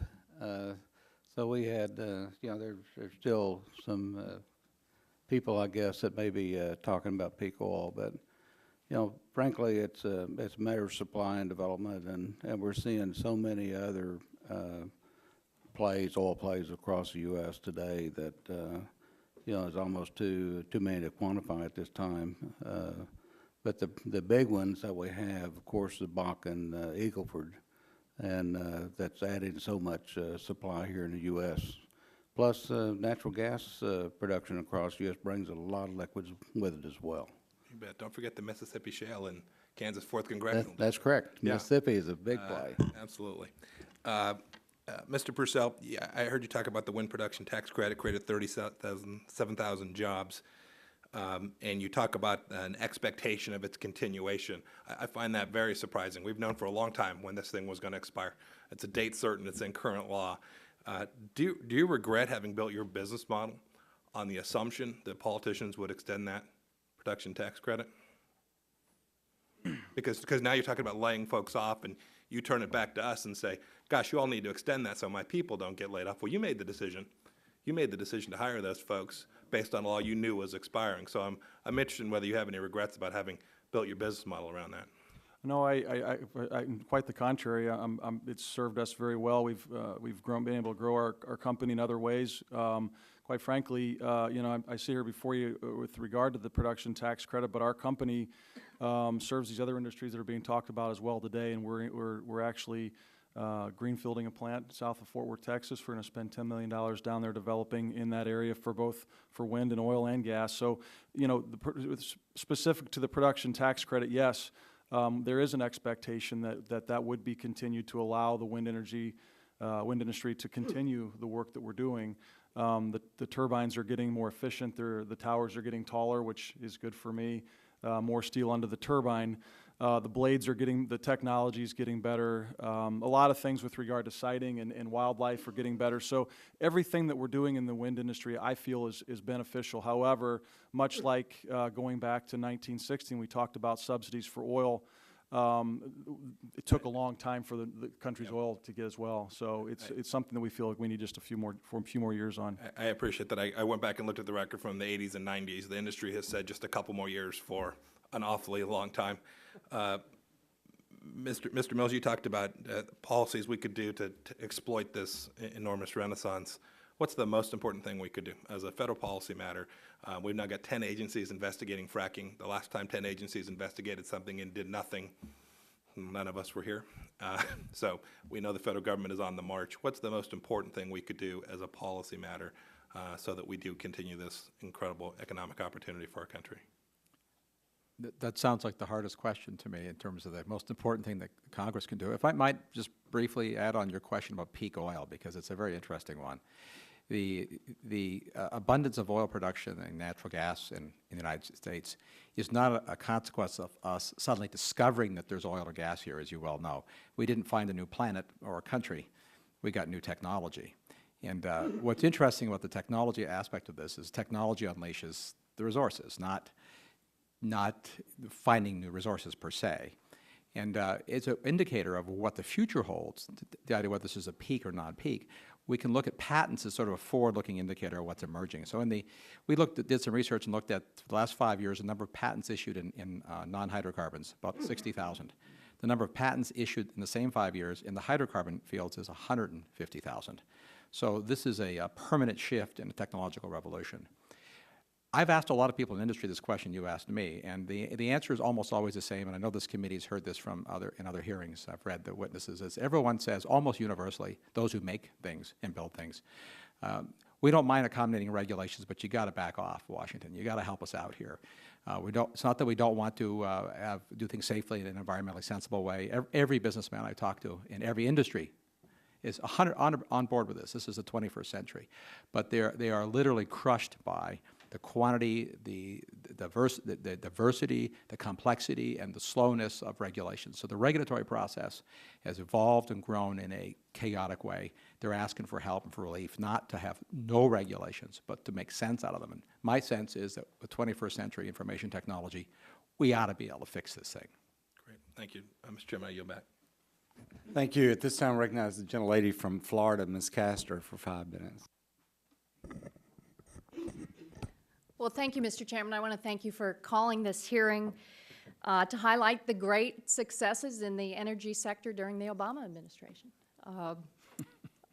Really, the testimony here from the experts is quite remarkable, and I'm glad to hear from Raymond James. They are headquartered in my area in Tampa Bay, and people all across the country trust your advice. And you were kind enough to do kind of a bullet point presentation. It's very helpful. The U.S. can become energy independent by 2020 under current policy. Before the end of this decade, the U.S. will become the largest oil producer in the world. That's astounding. America's added more barrels to global oil supply from 2008 to 2011 than any other country, despite the deepwater drilling pause necessitated by the most devastating offshore blowout in history, the Deepwater Horizon. On the demand side, good news, petroleum imports have declined by 3.8 million barrels per day. Since 2005, oil demand has fallen every year. Oil demand is forecasted to decline, and the main factors that are driving this decline in demand are the policies that the Congress in past years and the Obama administration has put in place. They include fuel economy, the CAFE standards, and changing consumer preferences, and a decline in miles traveled. Citigroup identifies a minor industrial revolution that's happening in the American heartland. Even the chairman was a little bit excited about that. Mr. Mills has stated there are millions of jobs on the way. That's good news. Mr. Ham also heralded that America is now #1 in natural gas production. This is all very positive. And it's interesting, and Mr. Weiss, I'd be interested, I see you smiling on this. These market conditions really do belie the Republican messaging that has been going on when it comes to energy, that the American energy sector is stagnant.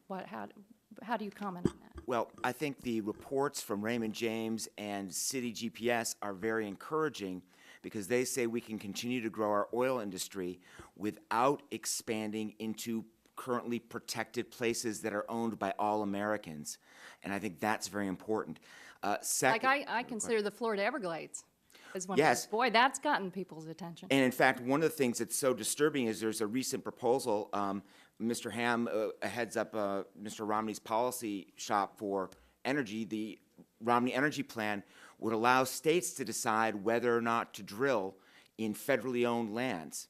And one of the places where there are already oil holdings, oil leases held in national park units includes the Everglades along with the Flight 93 Memorial.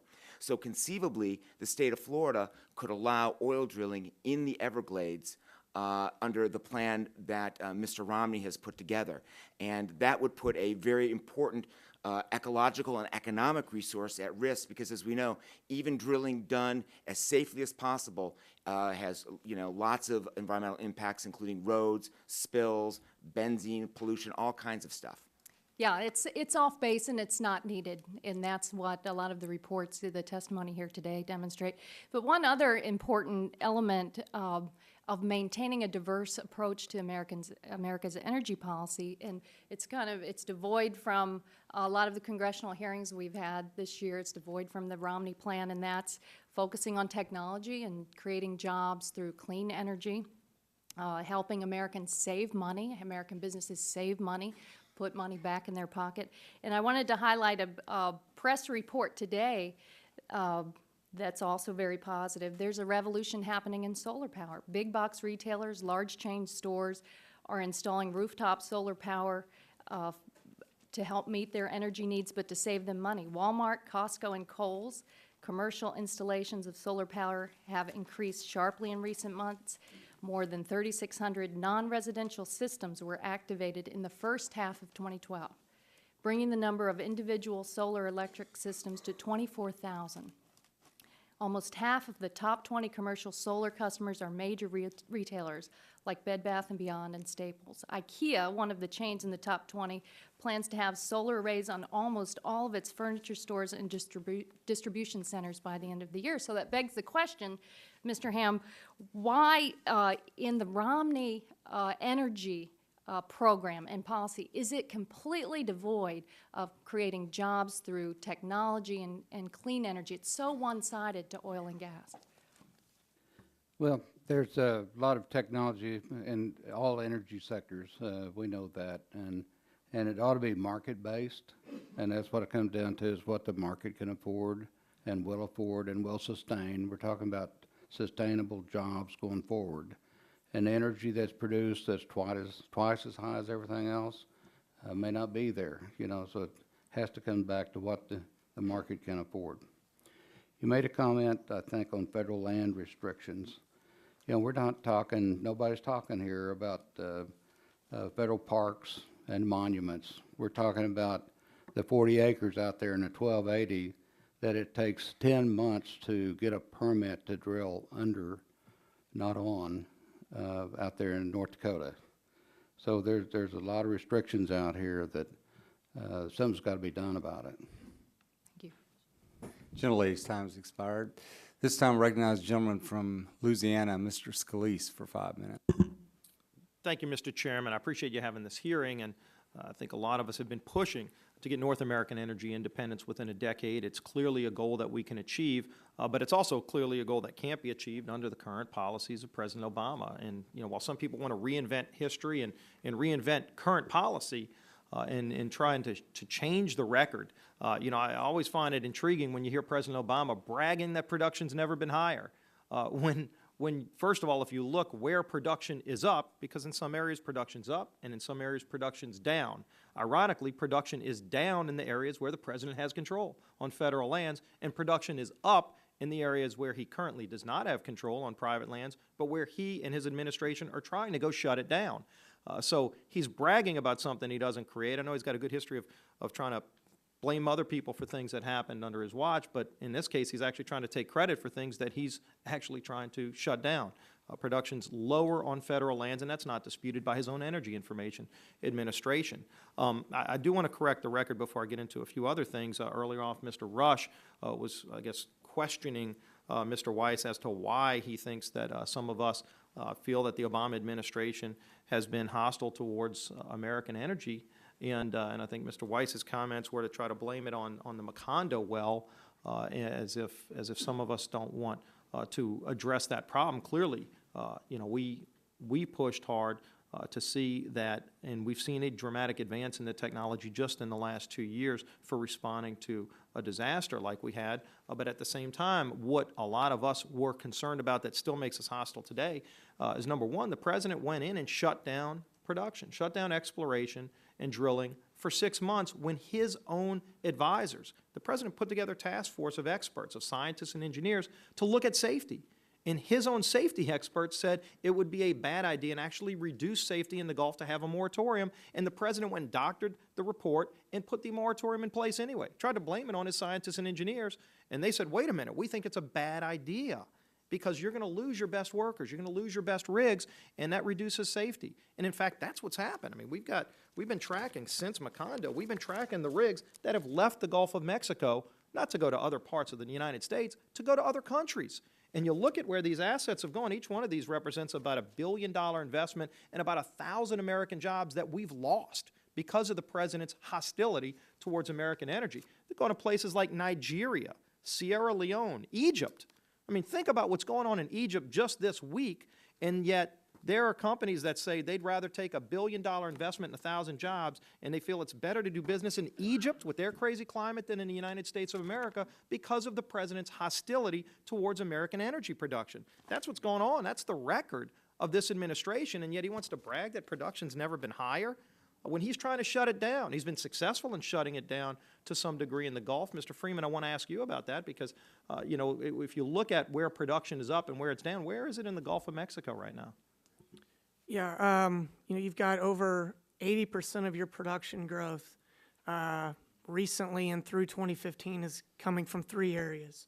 It's the Bakken Shale in North Dakota, the Eagle Ford Shale in South Texas, and the Permian in West Texas.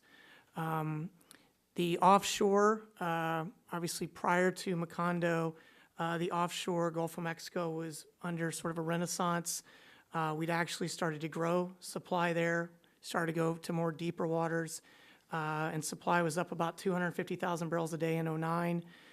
Last year, supply was down in the Gulf of Mexico, nearly 250,000 barrels a day. So we're growing despite the fact that we've got the Gulf of Mexico as sort of a drag. So production down on federal lands there in the Gulf of Mexico. Of course, we want to see increased safety. Companies that had a great safety record today can't even get a permit. And so those jobs are leaving our country. That makes us less secure. That kills jobs in America. It kills money that's coming into the federal treasury. One of the reasons President Obama runs up $1 trillion plus deficits every year he's been in office, that's billions of dollars not coming into the federal treasury when he sends those jobs to Egypt. He's sending jobs and assets to Egypt because of his policies. And let's not forget that the president himself said he wanted to see electricity prices skyrocket. His energy secretary said he wanted to see gas prices go to the levels they are in Europe. And let's also not forget that one of President Obama's top EPA officials said they want to crucify energy companies. So you wonder why there's a hostility towards President Obama's anti-American energy policies. It's because of President Obama's record. We just want him to live up to the words that he says, and yet his policies are destroying energy. And I want to leave on this, Mr. Ham, because I know you've been very active in the energy industry where it's growing. If you can share with us some of the things that you've seen, and when you're making decisions on where to go and explore for energy, do you look on federal lands or do you look on private lands, and do these policies have a factor in that? Well, actually, it's been Continental's policy as much as possible to avoid federal lands, just due to the delay. You know, we're a growth company, and we Due to the certainly- policies of the administration? Well, yeah, due to the policies of, and restrictions on federal lands. I mean, we've seen permits take as much as 2 to 3 years. And, you know, it's just implausible that you can do business in that regard. So we've steered clear of them. And you see the companies that, you know, are not growing very fast, they're involved in federal lands. Gentleman's Thanks. I time yield has back the expired. balance of my time, Mr. Chairman. At this time, recognize the gentleman from Maryland, Mr. Sarbanes, for 5 minutes. Thank you, Mr. Chairman. I appreciate it. Thank you all for your testimony. There's a lot of rhetoric on this topic. I sat through many, many meetings of the Natural Resources Committee, which I served on previously, and we had great debate over whether this administration, the Obama administration, is hostile to energy production on land, offshore, and on federal lands, et cetera. And the argument that that's the case is not supported by the facts. In the last 3 years, production on federal lands has actually increased compared to the last 3 years of the Bush administration. Despite all the efforts of certain members of the Natural Resources Committee to argue that a, quote, de facto moratorium had been placed on offshore oil production by the conduct of the newly organized agency that oversees that. In fact, the timing for obtaining permits has been expedited, even with building in the new safety standards, which are absolutely appropriate after the tragedy that occurred. So I think a fact check would show that there's been very strong support from this administration with respect to offshore oil and gas development, as well as with respect to on federal lands. And we had a lot of good testimony that showed that the industry holds leases and permits with respect to federal lands that they're not taking advantage of, and there never seems to be an adequate explanation for that. I had a couple of questions, observations. You know, there's two lenses you can bring to this revolution with respect to the abundance of resources, energy resources that it's going to offer the country going forward. And you can look at it through a lens of energy independence and you know, the inexpensive availability of energy. And if you look at it exclusively through that lens, it looks wonderful. I mean, I grant you that. And obviously, we want to move towards energy independence. Projections of that being able to occur by 2020, which is what I'm hearing, are quite exciting. But if you add to the lens of this opportunity the issue of impact on the environment and pollution and so forth, it doesn't look as great, one has to concede. So the question is, how do we kind of blend those perspectives and come up with an approach that makes sense? Because when you talk about oil, you talk about, I mean, I think the three energy sources that were noted were oil, natural gas, and coal in terms of significant energy production in this country. Well, they all have issues with respect to the environment, as we know.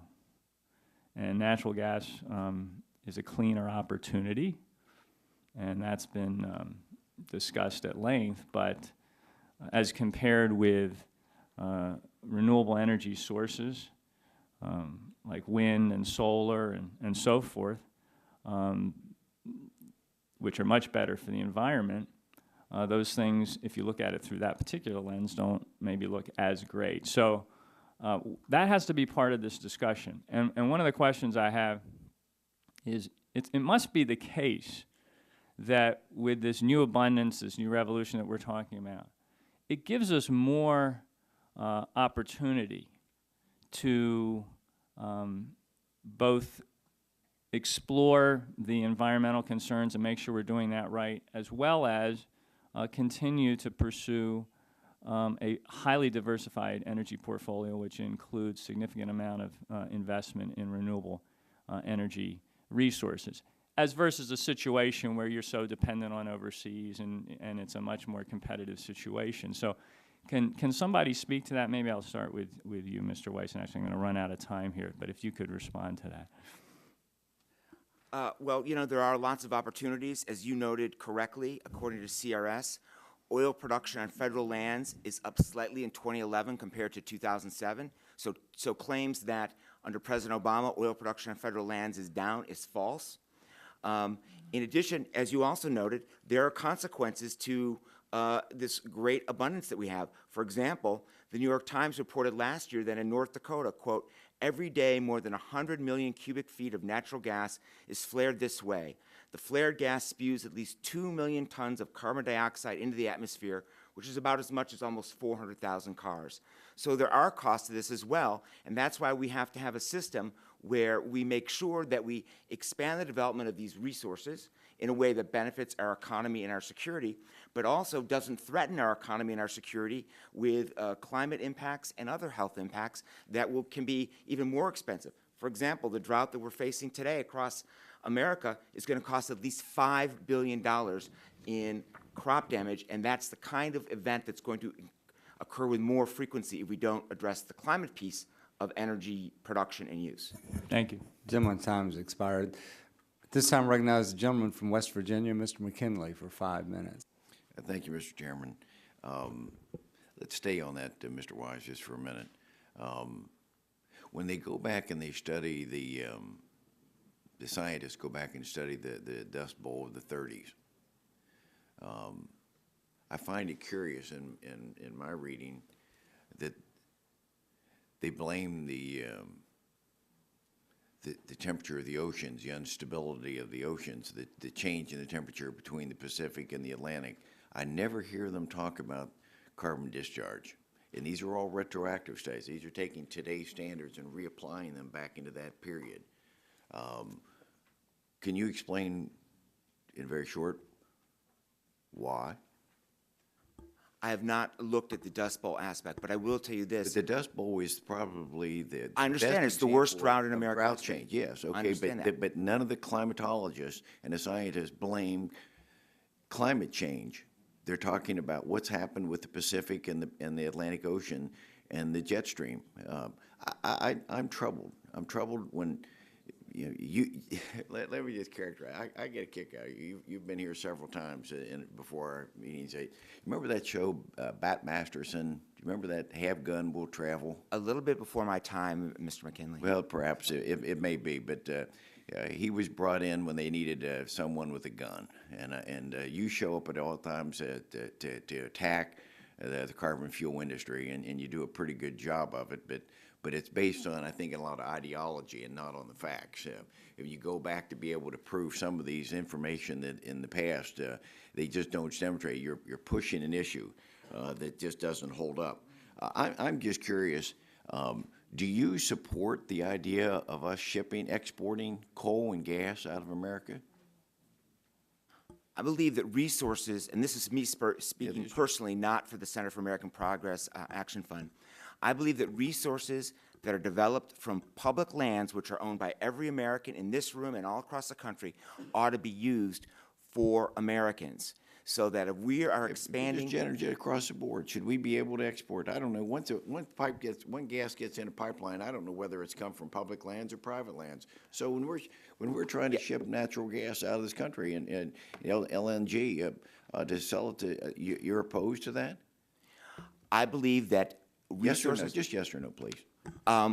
Well, it's not a yes or no question. I believe that Yes, it is. And then if you're not, then I assume your resources answer is produced from no. our land What should be can you kept tell me here. since your Resources of answer is private no, land and can I'll be regain my exported. time. There's your answer. So do you think America can afford to be having higher utility bills?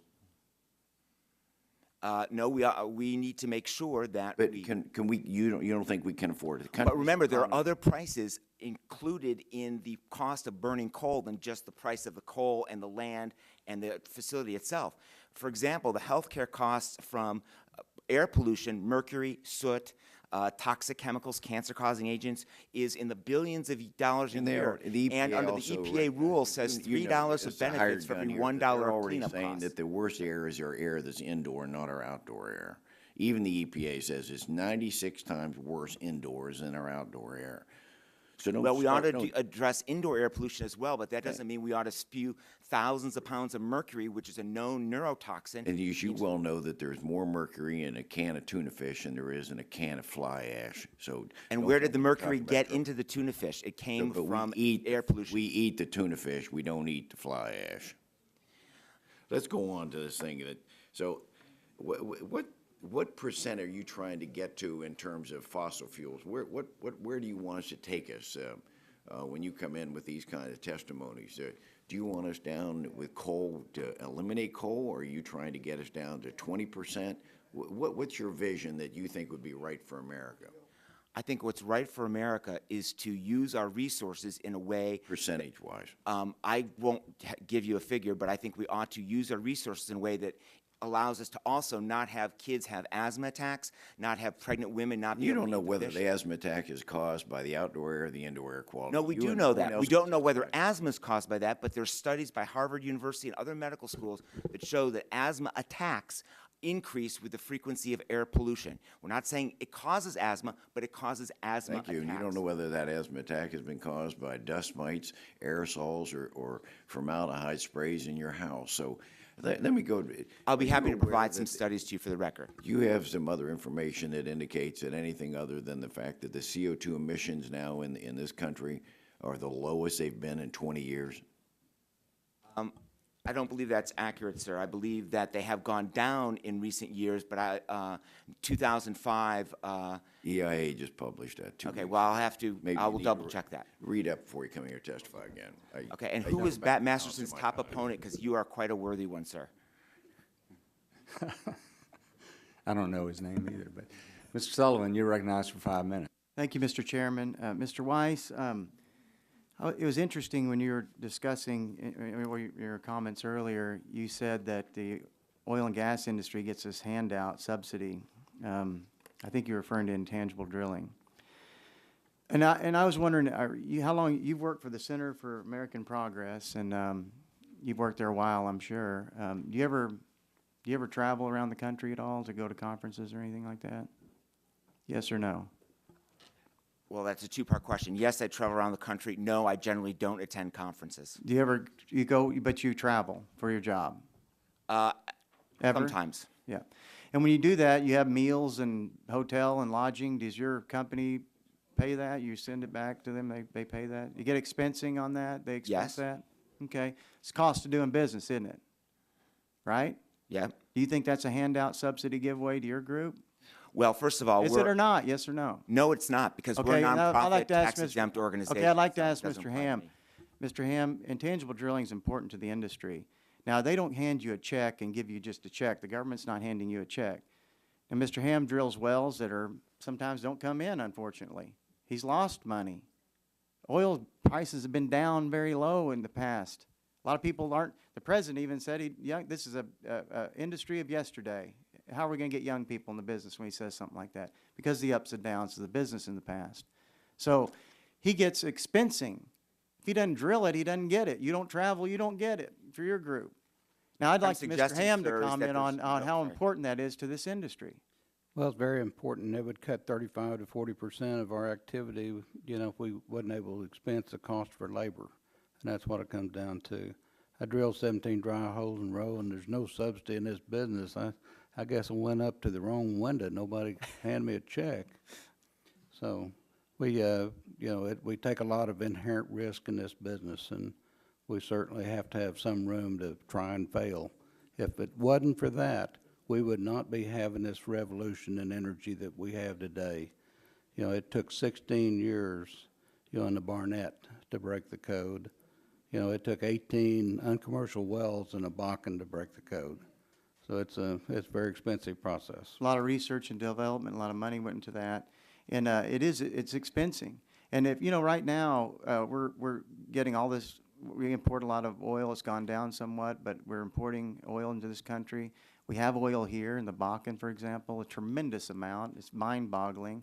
And, you know, we need to get that out. Why not produce that? And if we took this away, just the expensing, not a handout, not a giveaway, not a subsidy, it's not that. 30% reduction?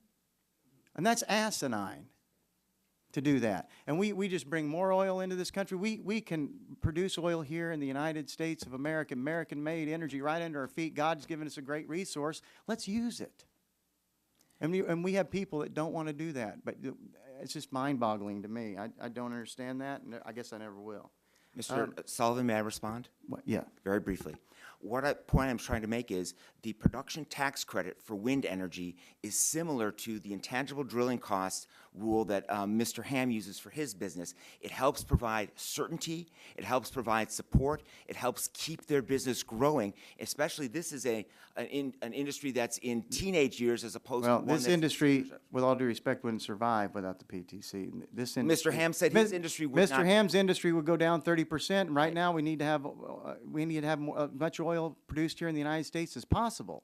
I think it's ridiculous to send $1 billion every single day overseas to buy foreign oil and have that money bounce around other economies and subsidize other nations and their economies. We have people hurting here, and it can bounce around our economy, have a dynamic economic effect here. It makes perfect sense. And Mr. Freeman, my next question is to you. In your testimony, you cite aging workforce as one of the challenges facing the oil and gas industry. Do you think young people are encouraged to enter this sector when their president, President Obama, refers to it as yesterday's industry? It's obviously the perception of the oil and gas industry is one that for quite a while has been one that's been difficult to attract younger population to. I think you've generally had to see, like I mentioned earlier, the average age of a petroleum engineer in this country is 50 years old. So you're constantly having to ask them to work longer and longer because we are having a very difficult time attracting younger people to this industry, despite all of its upside and how dynamic the industry is. It's unfortunately the perception that's out there is not a positive one. Wouldn't it be better for our leaders to promote this industry as a good place to work in, that we can produce more American-made energy? It's a national security issue to lessen our dependence on foreign oil, get more young people involved in this energy renaissance, and have American-made energy. Isn't that a better idea? Absolutely. There's a reason the highest paid undergraduate job coming out of college is a petroleum engineer. You can make 6 figures. Wow. We need So it's not the yesterday's industry. In your testimony also, you explained that between 2008 and 2011, the U.S. added more barrels to global supply than any other country despite the Obama administration's moratorium because of onshore production. 5 years ago, wasn't the Gulf of Mexico supposed to be the major growth area for domestic oil production? We started that before the expiry. Do you want to respond? Yes, sir. That's correct. It wasn't that long ago that the Gulf of Mexico was one of the few sources of growth. Obviously, as it's been talked about in this hearing, the renaissance that we first took place in natural gas has transformed itself to oil. One play that may be interesting, and then I'll wrap up. I know that we're out of time. You know, the Eagle Ford Shale in South Texas wasn't producing a barrel of oil just 3 years ago, and now you're producing over 500,000 barrels a day. It's that sort of development that's put this country in the position it's in. Gentleman's time's expired. Can I get 15 seconds? Bring it on, Mr. Chairman. I mean, you're over. Okay. Half over. Ms. Capps from California is recognized for 5 minutes. Thank you very much, Mr. Chairman. Mr. Weiss, I understand you weren't able to complete your answer to Mr. McKinley, and I'd love to give you a couple seconds to respond, but I do have questions for you and also Mr. Purcell, so I hope... I'll take the questions. I was finished with responding to Mr. McKinley. Okay. Thank you. Anyway, then I will proceed. You've suggested investing more federal funding for clean energy as a benchmark to target for the U.S. staying competitive. You've argued this would support the government's partnerships and innovation with the private sector and would also help give the private sector greater access that it needs to develop, deploy, and commercialize clean energy technologies. I think you'd agree we already have many cleaner energies all ready to go. We just have to get them into the marketplace. Do you have any suggestions for us on ways to get these technologies deployed and how they would make us more energy self-sufficient in this nation? Would freeing up federal funds be helpful? I think you've suggested removing fossil fuel production subsidies to be a possible solution. I have two quick examples. First, as Mr. Purcell talked about, extending the production tax credit for wind energy will help that industry continue to grow. We've doubled wind energy production in the last 4 years. The equivalent, and right now wind produces the equivalent of over 20 nuclear power plants. I think that's right, or is it 11? Something like that. A lot of energy. So let's continue that. And it's expanding in states like Texas, and Oklahoma is a growing wind energy state as well. Second, Representative Biggert and Representative Markey have a bill that would invest a small amount of money in a race to the top to build recharging stations for plug-in hybrid vehicles or electric vehicles. Let's do that so that way people will have recharging stations. In fact, Congress has just agreed to put in recharging stations on both the House and Senate side for their members and staff who drive plug-ins or electric vehicles. I think we ought to do that in communities as well. And that, the Biggert-Markey bill, would cost like $400 million. It's a very small amount in a race to the top to help build the infrastructure to give people certainty to drive these vehicles that use little or no gasoline. But actually, to follow on, Mr. Weiss, we've seen recent legislative proposals which would undermine these very standards. For example, a bill to overturn lighting efficiency standards, a policy that would result in foregoing the need for 30 additional large power plants and consumers, which would collectively save more than $10 billion consumers would on their electricity bills each year. But here's and next week, we might have legislation on the floor to delay or block EPA standards that, when fully implemented, will save lives and improve public health and encourage clean energy job creation and economic growth. So, Mr. Weiss, what's the real impact of delaying or blocking standards that will encourage innovation and more investments in clean energy? Would you say that stopping these standards would hurt America's chances of achieving energy independence?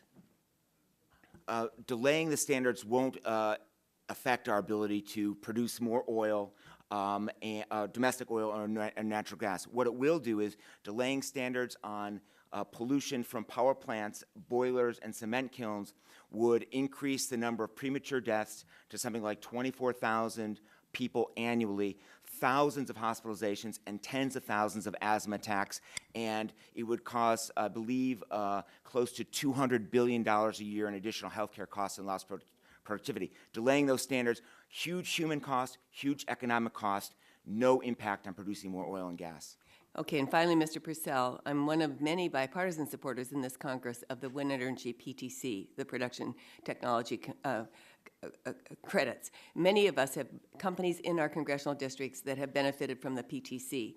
Clipper Wind, for example, which laid off 170 employees last month in Iowa, is headquartered in my congressional district. They tell me that the uncertainty about the PTC being extended is the reason that we've seen now a slowdown in this industry, just when it's, as you said, Mr. Weiss, just taking off like the wind is, as you could say. I think that point has been pretty well made already, but I want to ask you about the importance of extending the PTC, not only to provide certainty to your industry, but as a long-term extension, I'd argue, wouldn't this even lead to more innovation within the industry if you have that certainty of getting those tax credits? Yeah, in my opinion, it would. I do know that because of the uncertainty, there have been huge commitments for research and development centers by the major wind turbine manufacturers canceled in the U.S. in places like Massachusetts and in Texas, in Colorado, where these research and development facilities were planned to continue the development for wind energy productivity and efficiency that will allow it to stand on its own. And I might add, if I will, to Mr. Pompeo's comment about consistently asking for a production tax credit renewal. The last time that we had a major extension, we felt like it was a bridge to a federal renewable electricity standard, which we were very close to, if you remember, in 2008, right before the financial crisis, which steered the country in a different direction. So we felt like the production tax credit was a way to a federal, long-term, stable policy to help us finish the job and become competitive and provide a long-term solution for clean energy. So the production tax credit is what we need today. It's the most viable thing to continue the work we're doing. However, there are some other vehicles we think would also be helpful for future, including a renewable electricity standard. Thank you. Thank you very much. This time recognize the gentleman from Virginia, Mr. Griffith, for 5 minutes. Thank you, Mr. Chairman. Mr. Mills, could you go over those patent numbers again? I wasn't able to write them down fast enough for the new patents in the hydrocarbon field and the new patents in the alternative energy field. Yes, sir, I'd be happy to. In fact, as I mentioned, the reason we looked at patents was as a forward-looking indicator of where innovation has been happening and where it's going to go. The aggregate total patents issued and not filed, so the issuances are the measure that matters in all the alternative energy domains. So this was a very broad sweep. Yes, sir. Wind, solar efficiency, 60,000 patents issued roughly. All right. In hydrocarbon technologies, all flavors, coal, oil, and gas, that industry has issued 150,000 patents over the same 5 years, the innovators and engineers in that business. All right, thank you very much. And if I can paraphrase what I think I heard your testimony reading between the lines is that we're at a turning point in our country. If we choose to use the God-given resources, the natural things that are here, the energy sources that we have, we can remain #1 nation economically in the world for many, many years to come. It's a choice we have to make. If we choose not to use them, you see us perhaps not being #1 nation, say 20, 30, 40 years from now. Is that correct? That's a fair assessment. Other countries will supply the fuels, but importantly, the industries in this country that have pioneered this technology will go to the other countries to produce the fuels. Instead of making us rich. Correct. Let me shift because I only have a certain amount of time. Mr. Freeman, I noticed in your written testimony you said that we were #1 in natural gas, and in a few years we'd be #1 in oil production, but that we're #2 in coal. Who's beating us in coal production? China. And that's not unexpected answer on my part. I have to say that has not always been the case, has it? They've not always beaten us in coal? No, that's a very recent phenomenon. And it's important because we heard earlier about some jobs being lost, and any job being lost is bad, but I will tell you that in my district we lost 620 coal jobs. A plant was idled within the last several weeks, and over the summer in the Central Appalachian region we've lost more than 2,000 jobs, and so that's extremely important. I was struck by some of the testimony, particularly the testimony of Mr. Weiss, that implied that those of us who advocate for North American energy independence are advocating to drill in our national parks.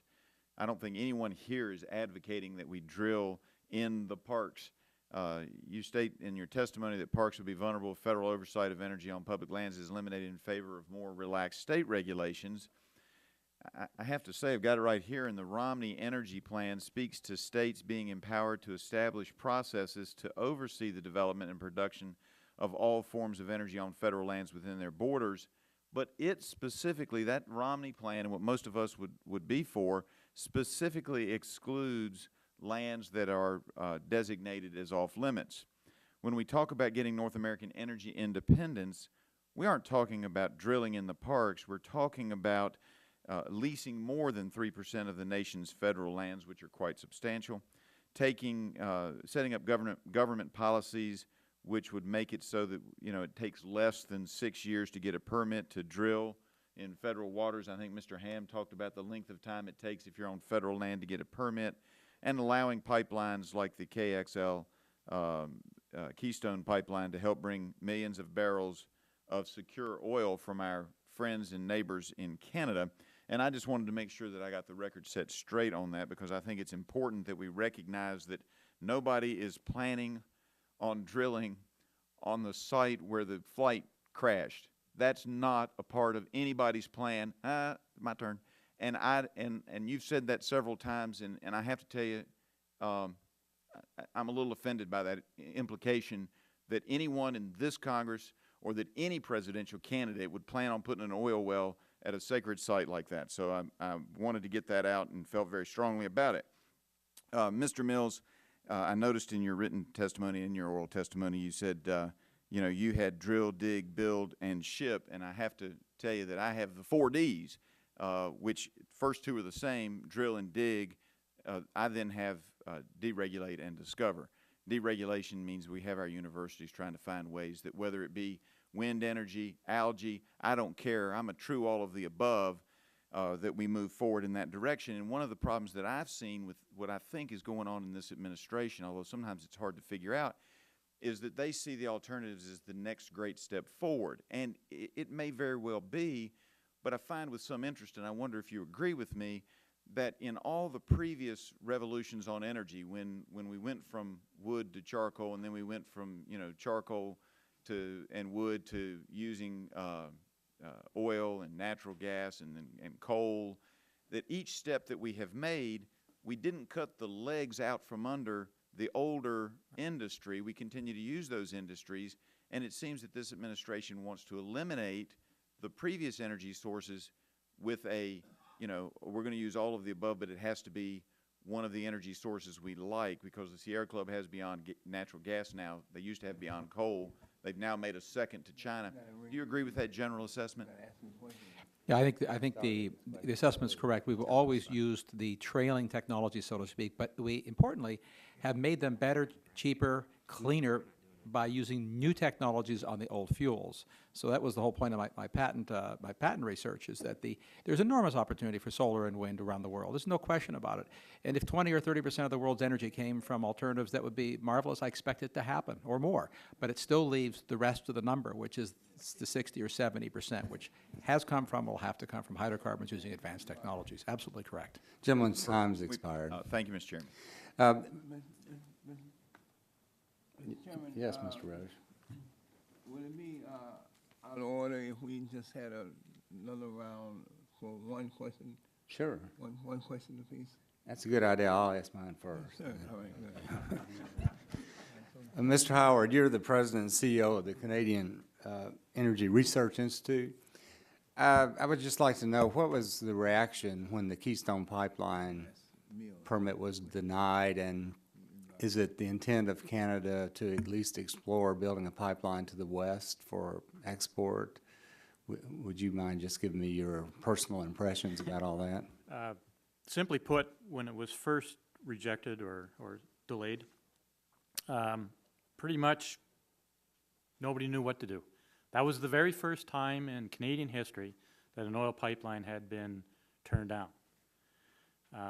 As far as moving forward, I think the attitude in Canada is, when it happens, great, but we're not going to wait.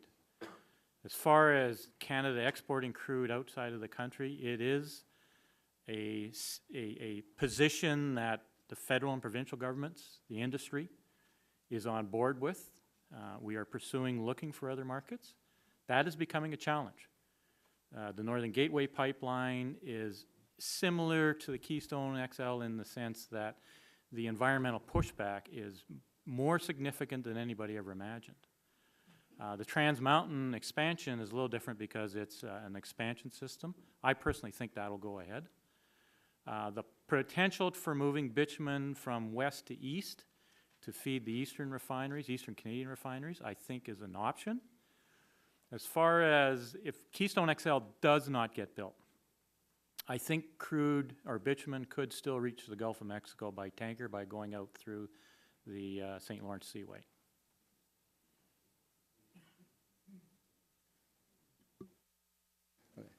At this time, right now, is the gentleman from Massachusetts for 5 minutes, Mr. Mark. Thank you, Mr. Chairman, very much.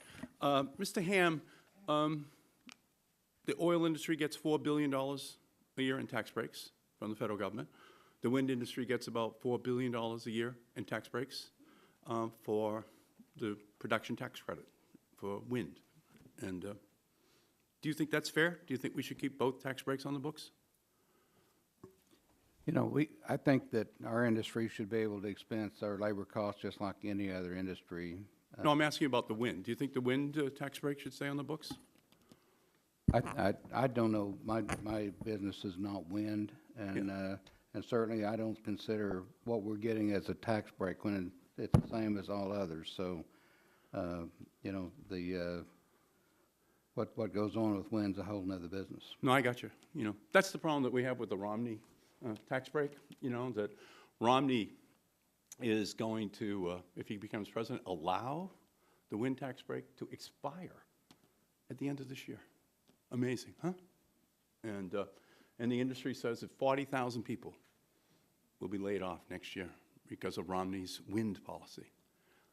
And you know what I think? I think the fear is that the Republicans are so tied to the oil industry, you know, that, you know, they can't give up those tax breaks while at the same time maintaining a commitment to saving the taxpayers' money over in the wind sector, which is going to actually install 12,000 new megawatts of wind this year, dwarfing coal, dwarfing oil, dwarfing the nuclear industry. And it's really, it's frightening to the fossil fuel industry. And so this, you know, completely biased oil above all policy, tax breaks for the oil industry, and nothing for wind.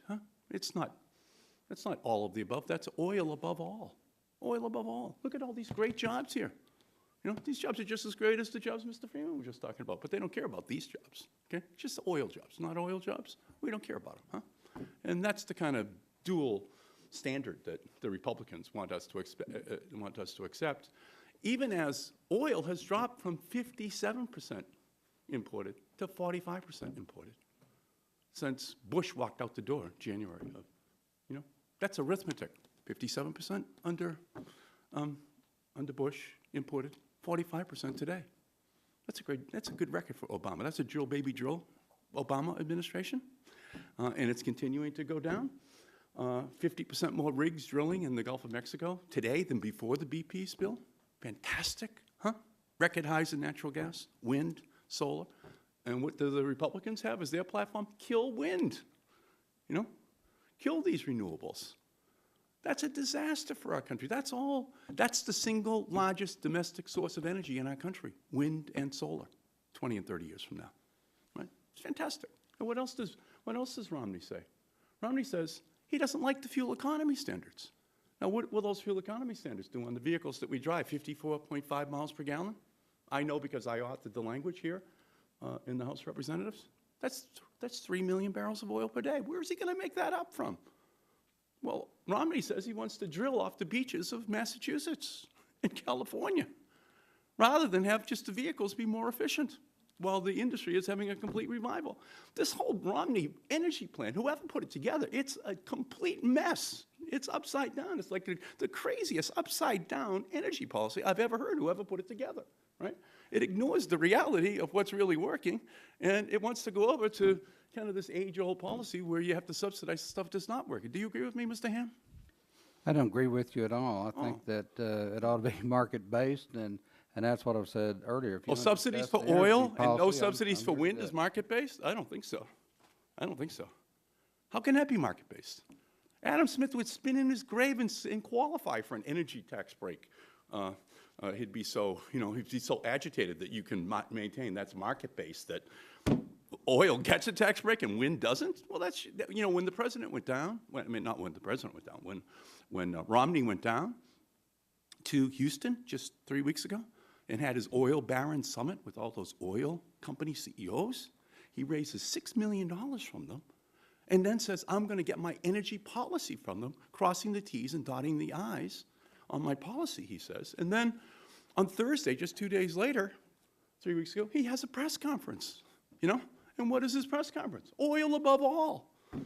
And he doesn't support tax breaks for wind after leaving an oil baron summit, Mr. Ham. So how can the American people trust that energy policy to really be all of the above instead of oil above all?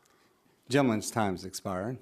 I might ask the gentleman from Massachusetts, since your party controlled the White House, the House, and the Senate for 2 years, just 2 years ago, why didn't you extend the production tax credit for the wind industry? You had the power to do it. We did. You had the authority to do it. We extended it. And you didn't do it. We did extend it. Well, you could have extended longer than the expiration at the end of this month, of December. Why didn't you take that action? Romney has nothing to do with this. Romney is not in power right now. Romney's letting it expire. Point of order, By the way, Mr. Chairman. your energy department gives $538 million to Point of Solyndra, order, Mr. George Chairman. Kaiser, a bundler order, Mr. for the Chairman. president. Look at coal was 51% of all. And you're not interested in coal jobs, Now it's are only you? 35%. That's because of natural gas. Natural gas is killing coal in the free market. Natural gas is killing. You had the opportunity to extend the production Chairman, tax credit. Mr. Chairman, you all come. Mr. Rush, I'm going to recognize you for 5 minutes. All right. I don't need 5 minutes. Mr. Markey and I can go outside. Wow. Mr. Mills, what do you think about this? no, let me just, I wanted, Mr. Mills, I do have a question for you. Because you've had some very interesting testimony, and I'm really kind of inclined to lean your way.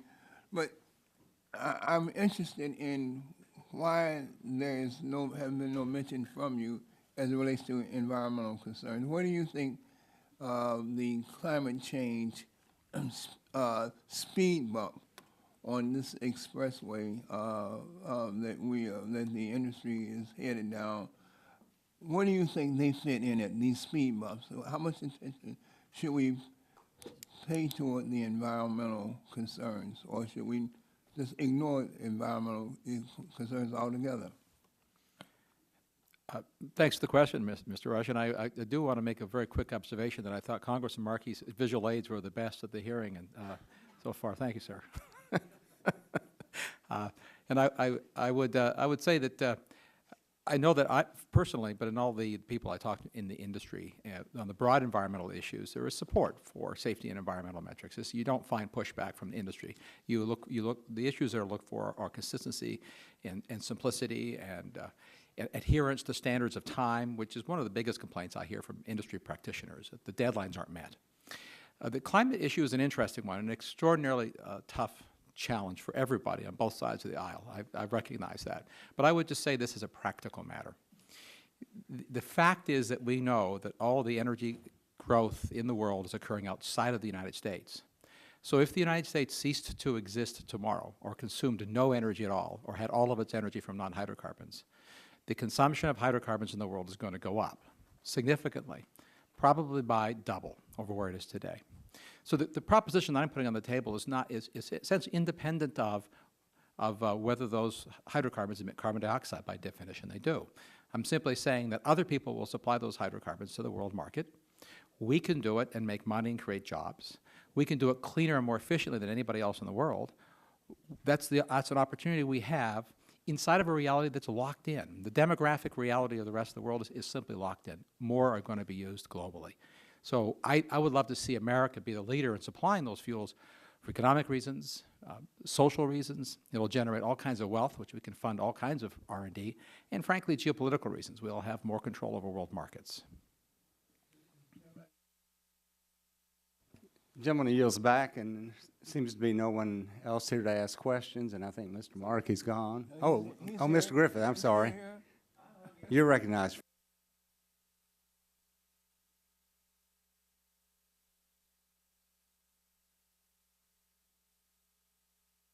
Coke.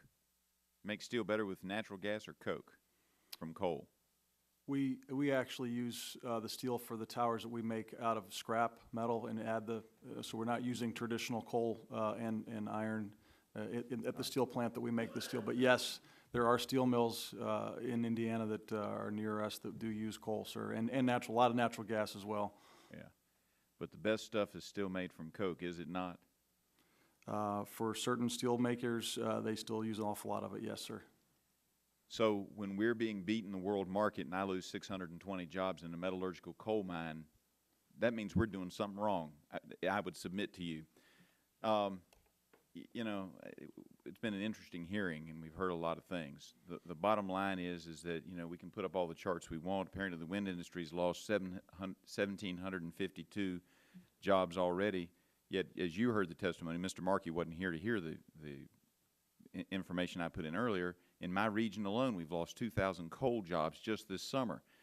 So, you know, I believe in all of the above. I believe in trying to make sure that we have everything on the table, and I believe that we need to make the government responsive and understand that if we just get out of the way of people like Mr. Ham, I think that we have a very bright future in this country. We have the best workers in the world, and we have the greatest supply of energy.